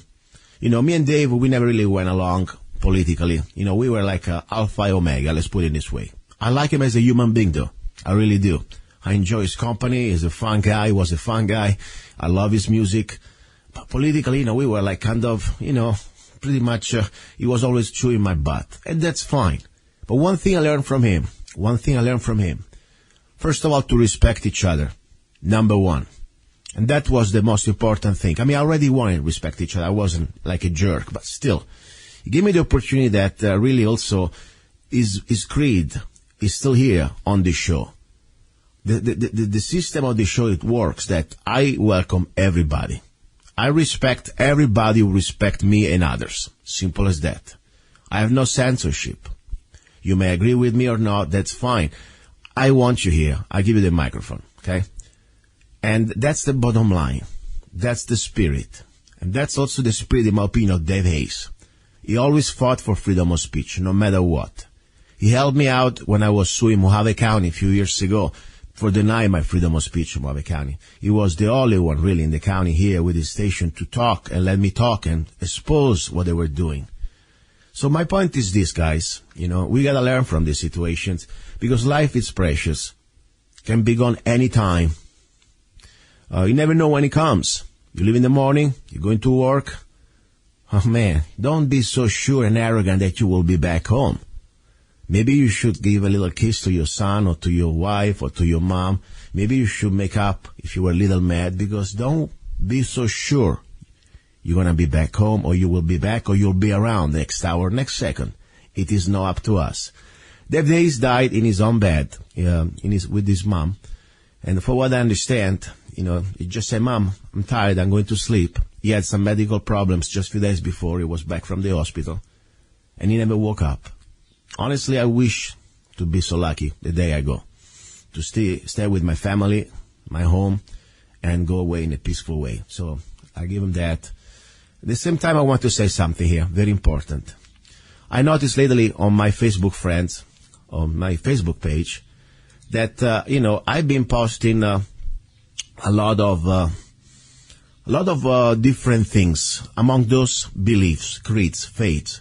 I love to study. I love to read. I love to read everything. You know, I can read a Mormon book. No, I'm a Mormon. I'm not a Mormon. I can read a Muslim book. I'm not a Muslim. I can read Mein Kampf by Hitler. I'm not a Nazi.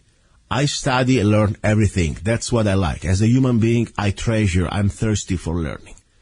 I have my own beliefs. I call it faith. I don't even believe in religion. I believe in faith. Difference that faith is personal. It's a connection between me and my God. And I'm not going to try to preach to you or others what I believe. It's my own journey. I have not the arrogance or tratocans or hubris to go out and tell you what to believe. It is your journey. Otherwise, what would be the freedom? You should be free to choose. Maybe I may lead by example. I try. But I know that I'm not even such a perfect example. I'm a regular guy. I got my own limitations. I got my own sins. Whatever. I'm just trying to do my best. But one thing I demand to my Facebook friends, especially on my wall, I've been reading, I've been posting that I've been learning lately a book from another belief, another religion. In this case, is a book that belongs to a Norse, from people from North Europe belief. They call themselves heathens. They call themselves pagans, mostly heathens. They believe in Odin, different gods, fine. I've been reading some of their books, and I find them very interesting from a point of view of not just historical, also from wisdom. Yes, wisdom. There is so much wisdom in everything. You don't need to believe in their religion. So anyway, the book is called the Havamal. My point is, I found, of course, that people out of the blue start to judge and, profess themselves the final authority on deity, on gods. And, of course, that I should even read those books. Because after all, how dare be contaminated by these books. You know what? F you. Let me tell you again, F you, and that's all I can tell you on the radio. Because the bottom line is very simple. I'm not here, let me articulate briefly. I do not claim to be a good Christian, never said that. I do not claim to be good at anything. I just claim very simply, I hope you can put it in your ears, that nobody has the, I don't know if I can say, GD right to judge me for who I am, for what I read, and who are my friends, especially on my Facebook page. I'm not judging anybody else. I'm not judging you. I demand the same thing from others. That's for sure. And this also, at the same time, I welcome on my Facebook page everybody who respects who I am and respects my friends, regardless they believe. I have only one exception, of course, guys. You know that. I do not condone beliefs that are based on coercion and violence. There I draw the line, and you become my enemy. Every time somebody is trying to put violence on coercion, we are not friends. Exception. Hope is clear. I call brothers everybody else. If you believe in freedom and the rights of the individual, I don't care your color, I don't care your belief. You can believe in the moon, who cares? It's your belief. Simple as that. But if you believe that your religion gives you the arrogance and the authority to judge me or to tell me what I should read, what type of moral life I should have, what type of friends I should have, I want to remind you very simply that my conversation will be limited by two simple words. One starting with the letter F, and the other one will end with the letter U. My technique is the Y, not U. Anyway, hope is clear. Simple as that. You don't need to be around me. I don't need to be around you. But stop being an arrogant prick. Because that is disgusting. Seriously. I cannot believe it. I post my simple post just saying, wow, I'm reading this interesting book from, Norse culture. Very interesting. Great, let's say wisdom. You can read wisdom. You don't need to be religion. Immediately, you see these wannabe preachers, the last minute preachers, put their freaking hat and start to completely give, judgments to me and others. How dare you? I may be not a good Christian, but I remember Christ, one thing I remember, said, before you judge others, look at the log that you have in your eye. Look at the piece of wood that you have in your eye. Seriously. Disgusting. But that's okay. That's why we are here. We try to engage each other. We try to help each other. And I always try with first, with the reason, with politeness. Even I sound a little harsh, but I'm polite. This is my polite way. You don't want to see me when I get harsh, because I don't talk much. I just tell you 2 words. I told you already. One starts with F, one ends with Y. I have no reason and no desire to debate with you, because you are nothing to me. Only my mother can judge me, and God. That's it. You're not my mom. Last time I checked, you're not God. So go in peace and mind your business somewhere else. All right, guys, I want to say thank you. And still, I have a prayer for Dave Ace. Dave, you're in my heart. Even sometimes, I know we didn't get along. But I know you're listening. And I want to make you proud. Even we don't want to talk about politics here, but as a human being, I'm trying to continue your creed, or at least one of your beliefs. Your beliefs was respect each other. That's what it's about. I really believe. And love. After all, I really believe love is the most powerful weapon we have. And if you want to preach to others, do it by leading, by example, not preaching, not judging. Do what you have to do. Lead by example, not being an arrogant prick. Seriously. All right, talk to you next Sunday, God's willing. You've been listening to Love, Guns, and Freedom with luca-zanna. Don't forget, go to www.lovegunsfreedom.com. And please, if you want to support the show, if you want to support this message of freedom, go to zanna.us, www.zanna.us. Download any of my songs, just 99 cents. It's just not even the price of a coffee, but you really help me to keep the show free. Thank you. Bye. Ciao.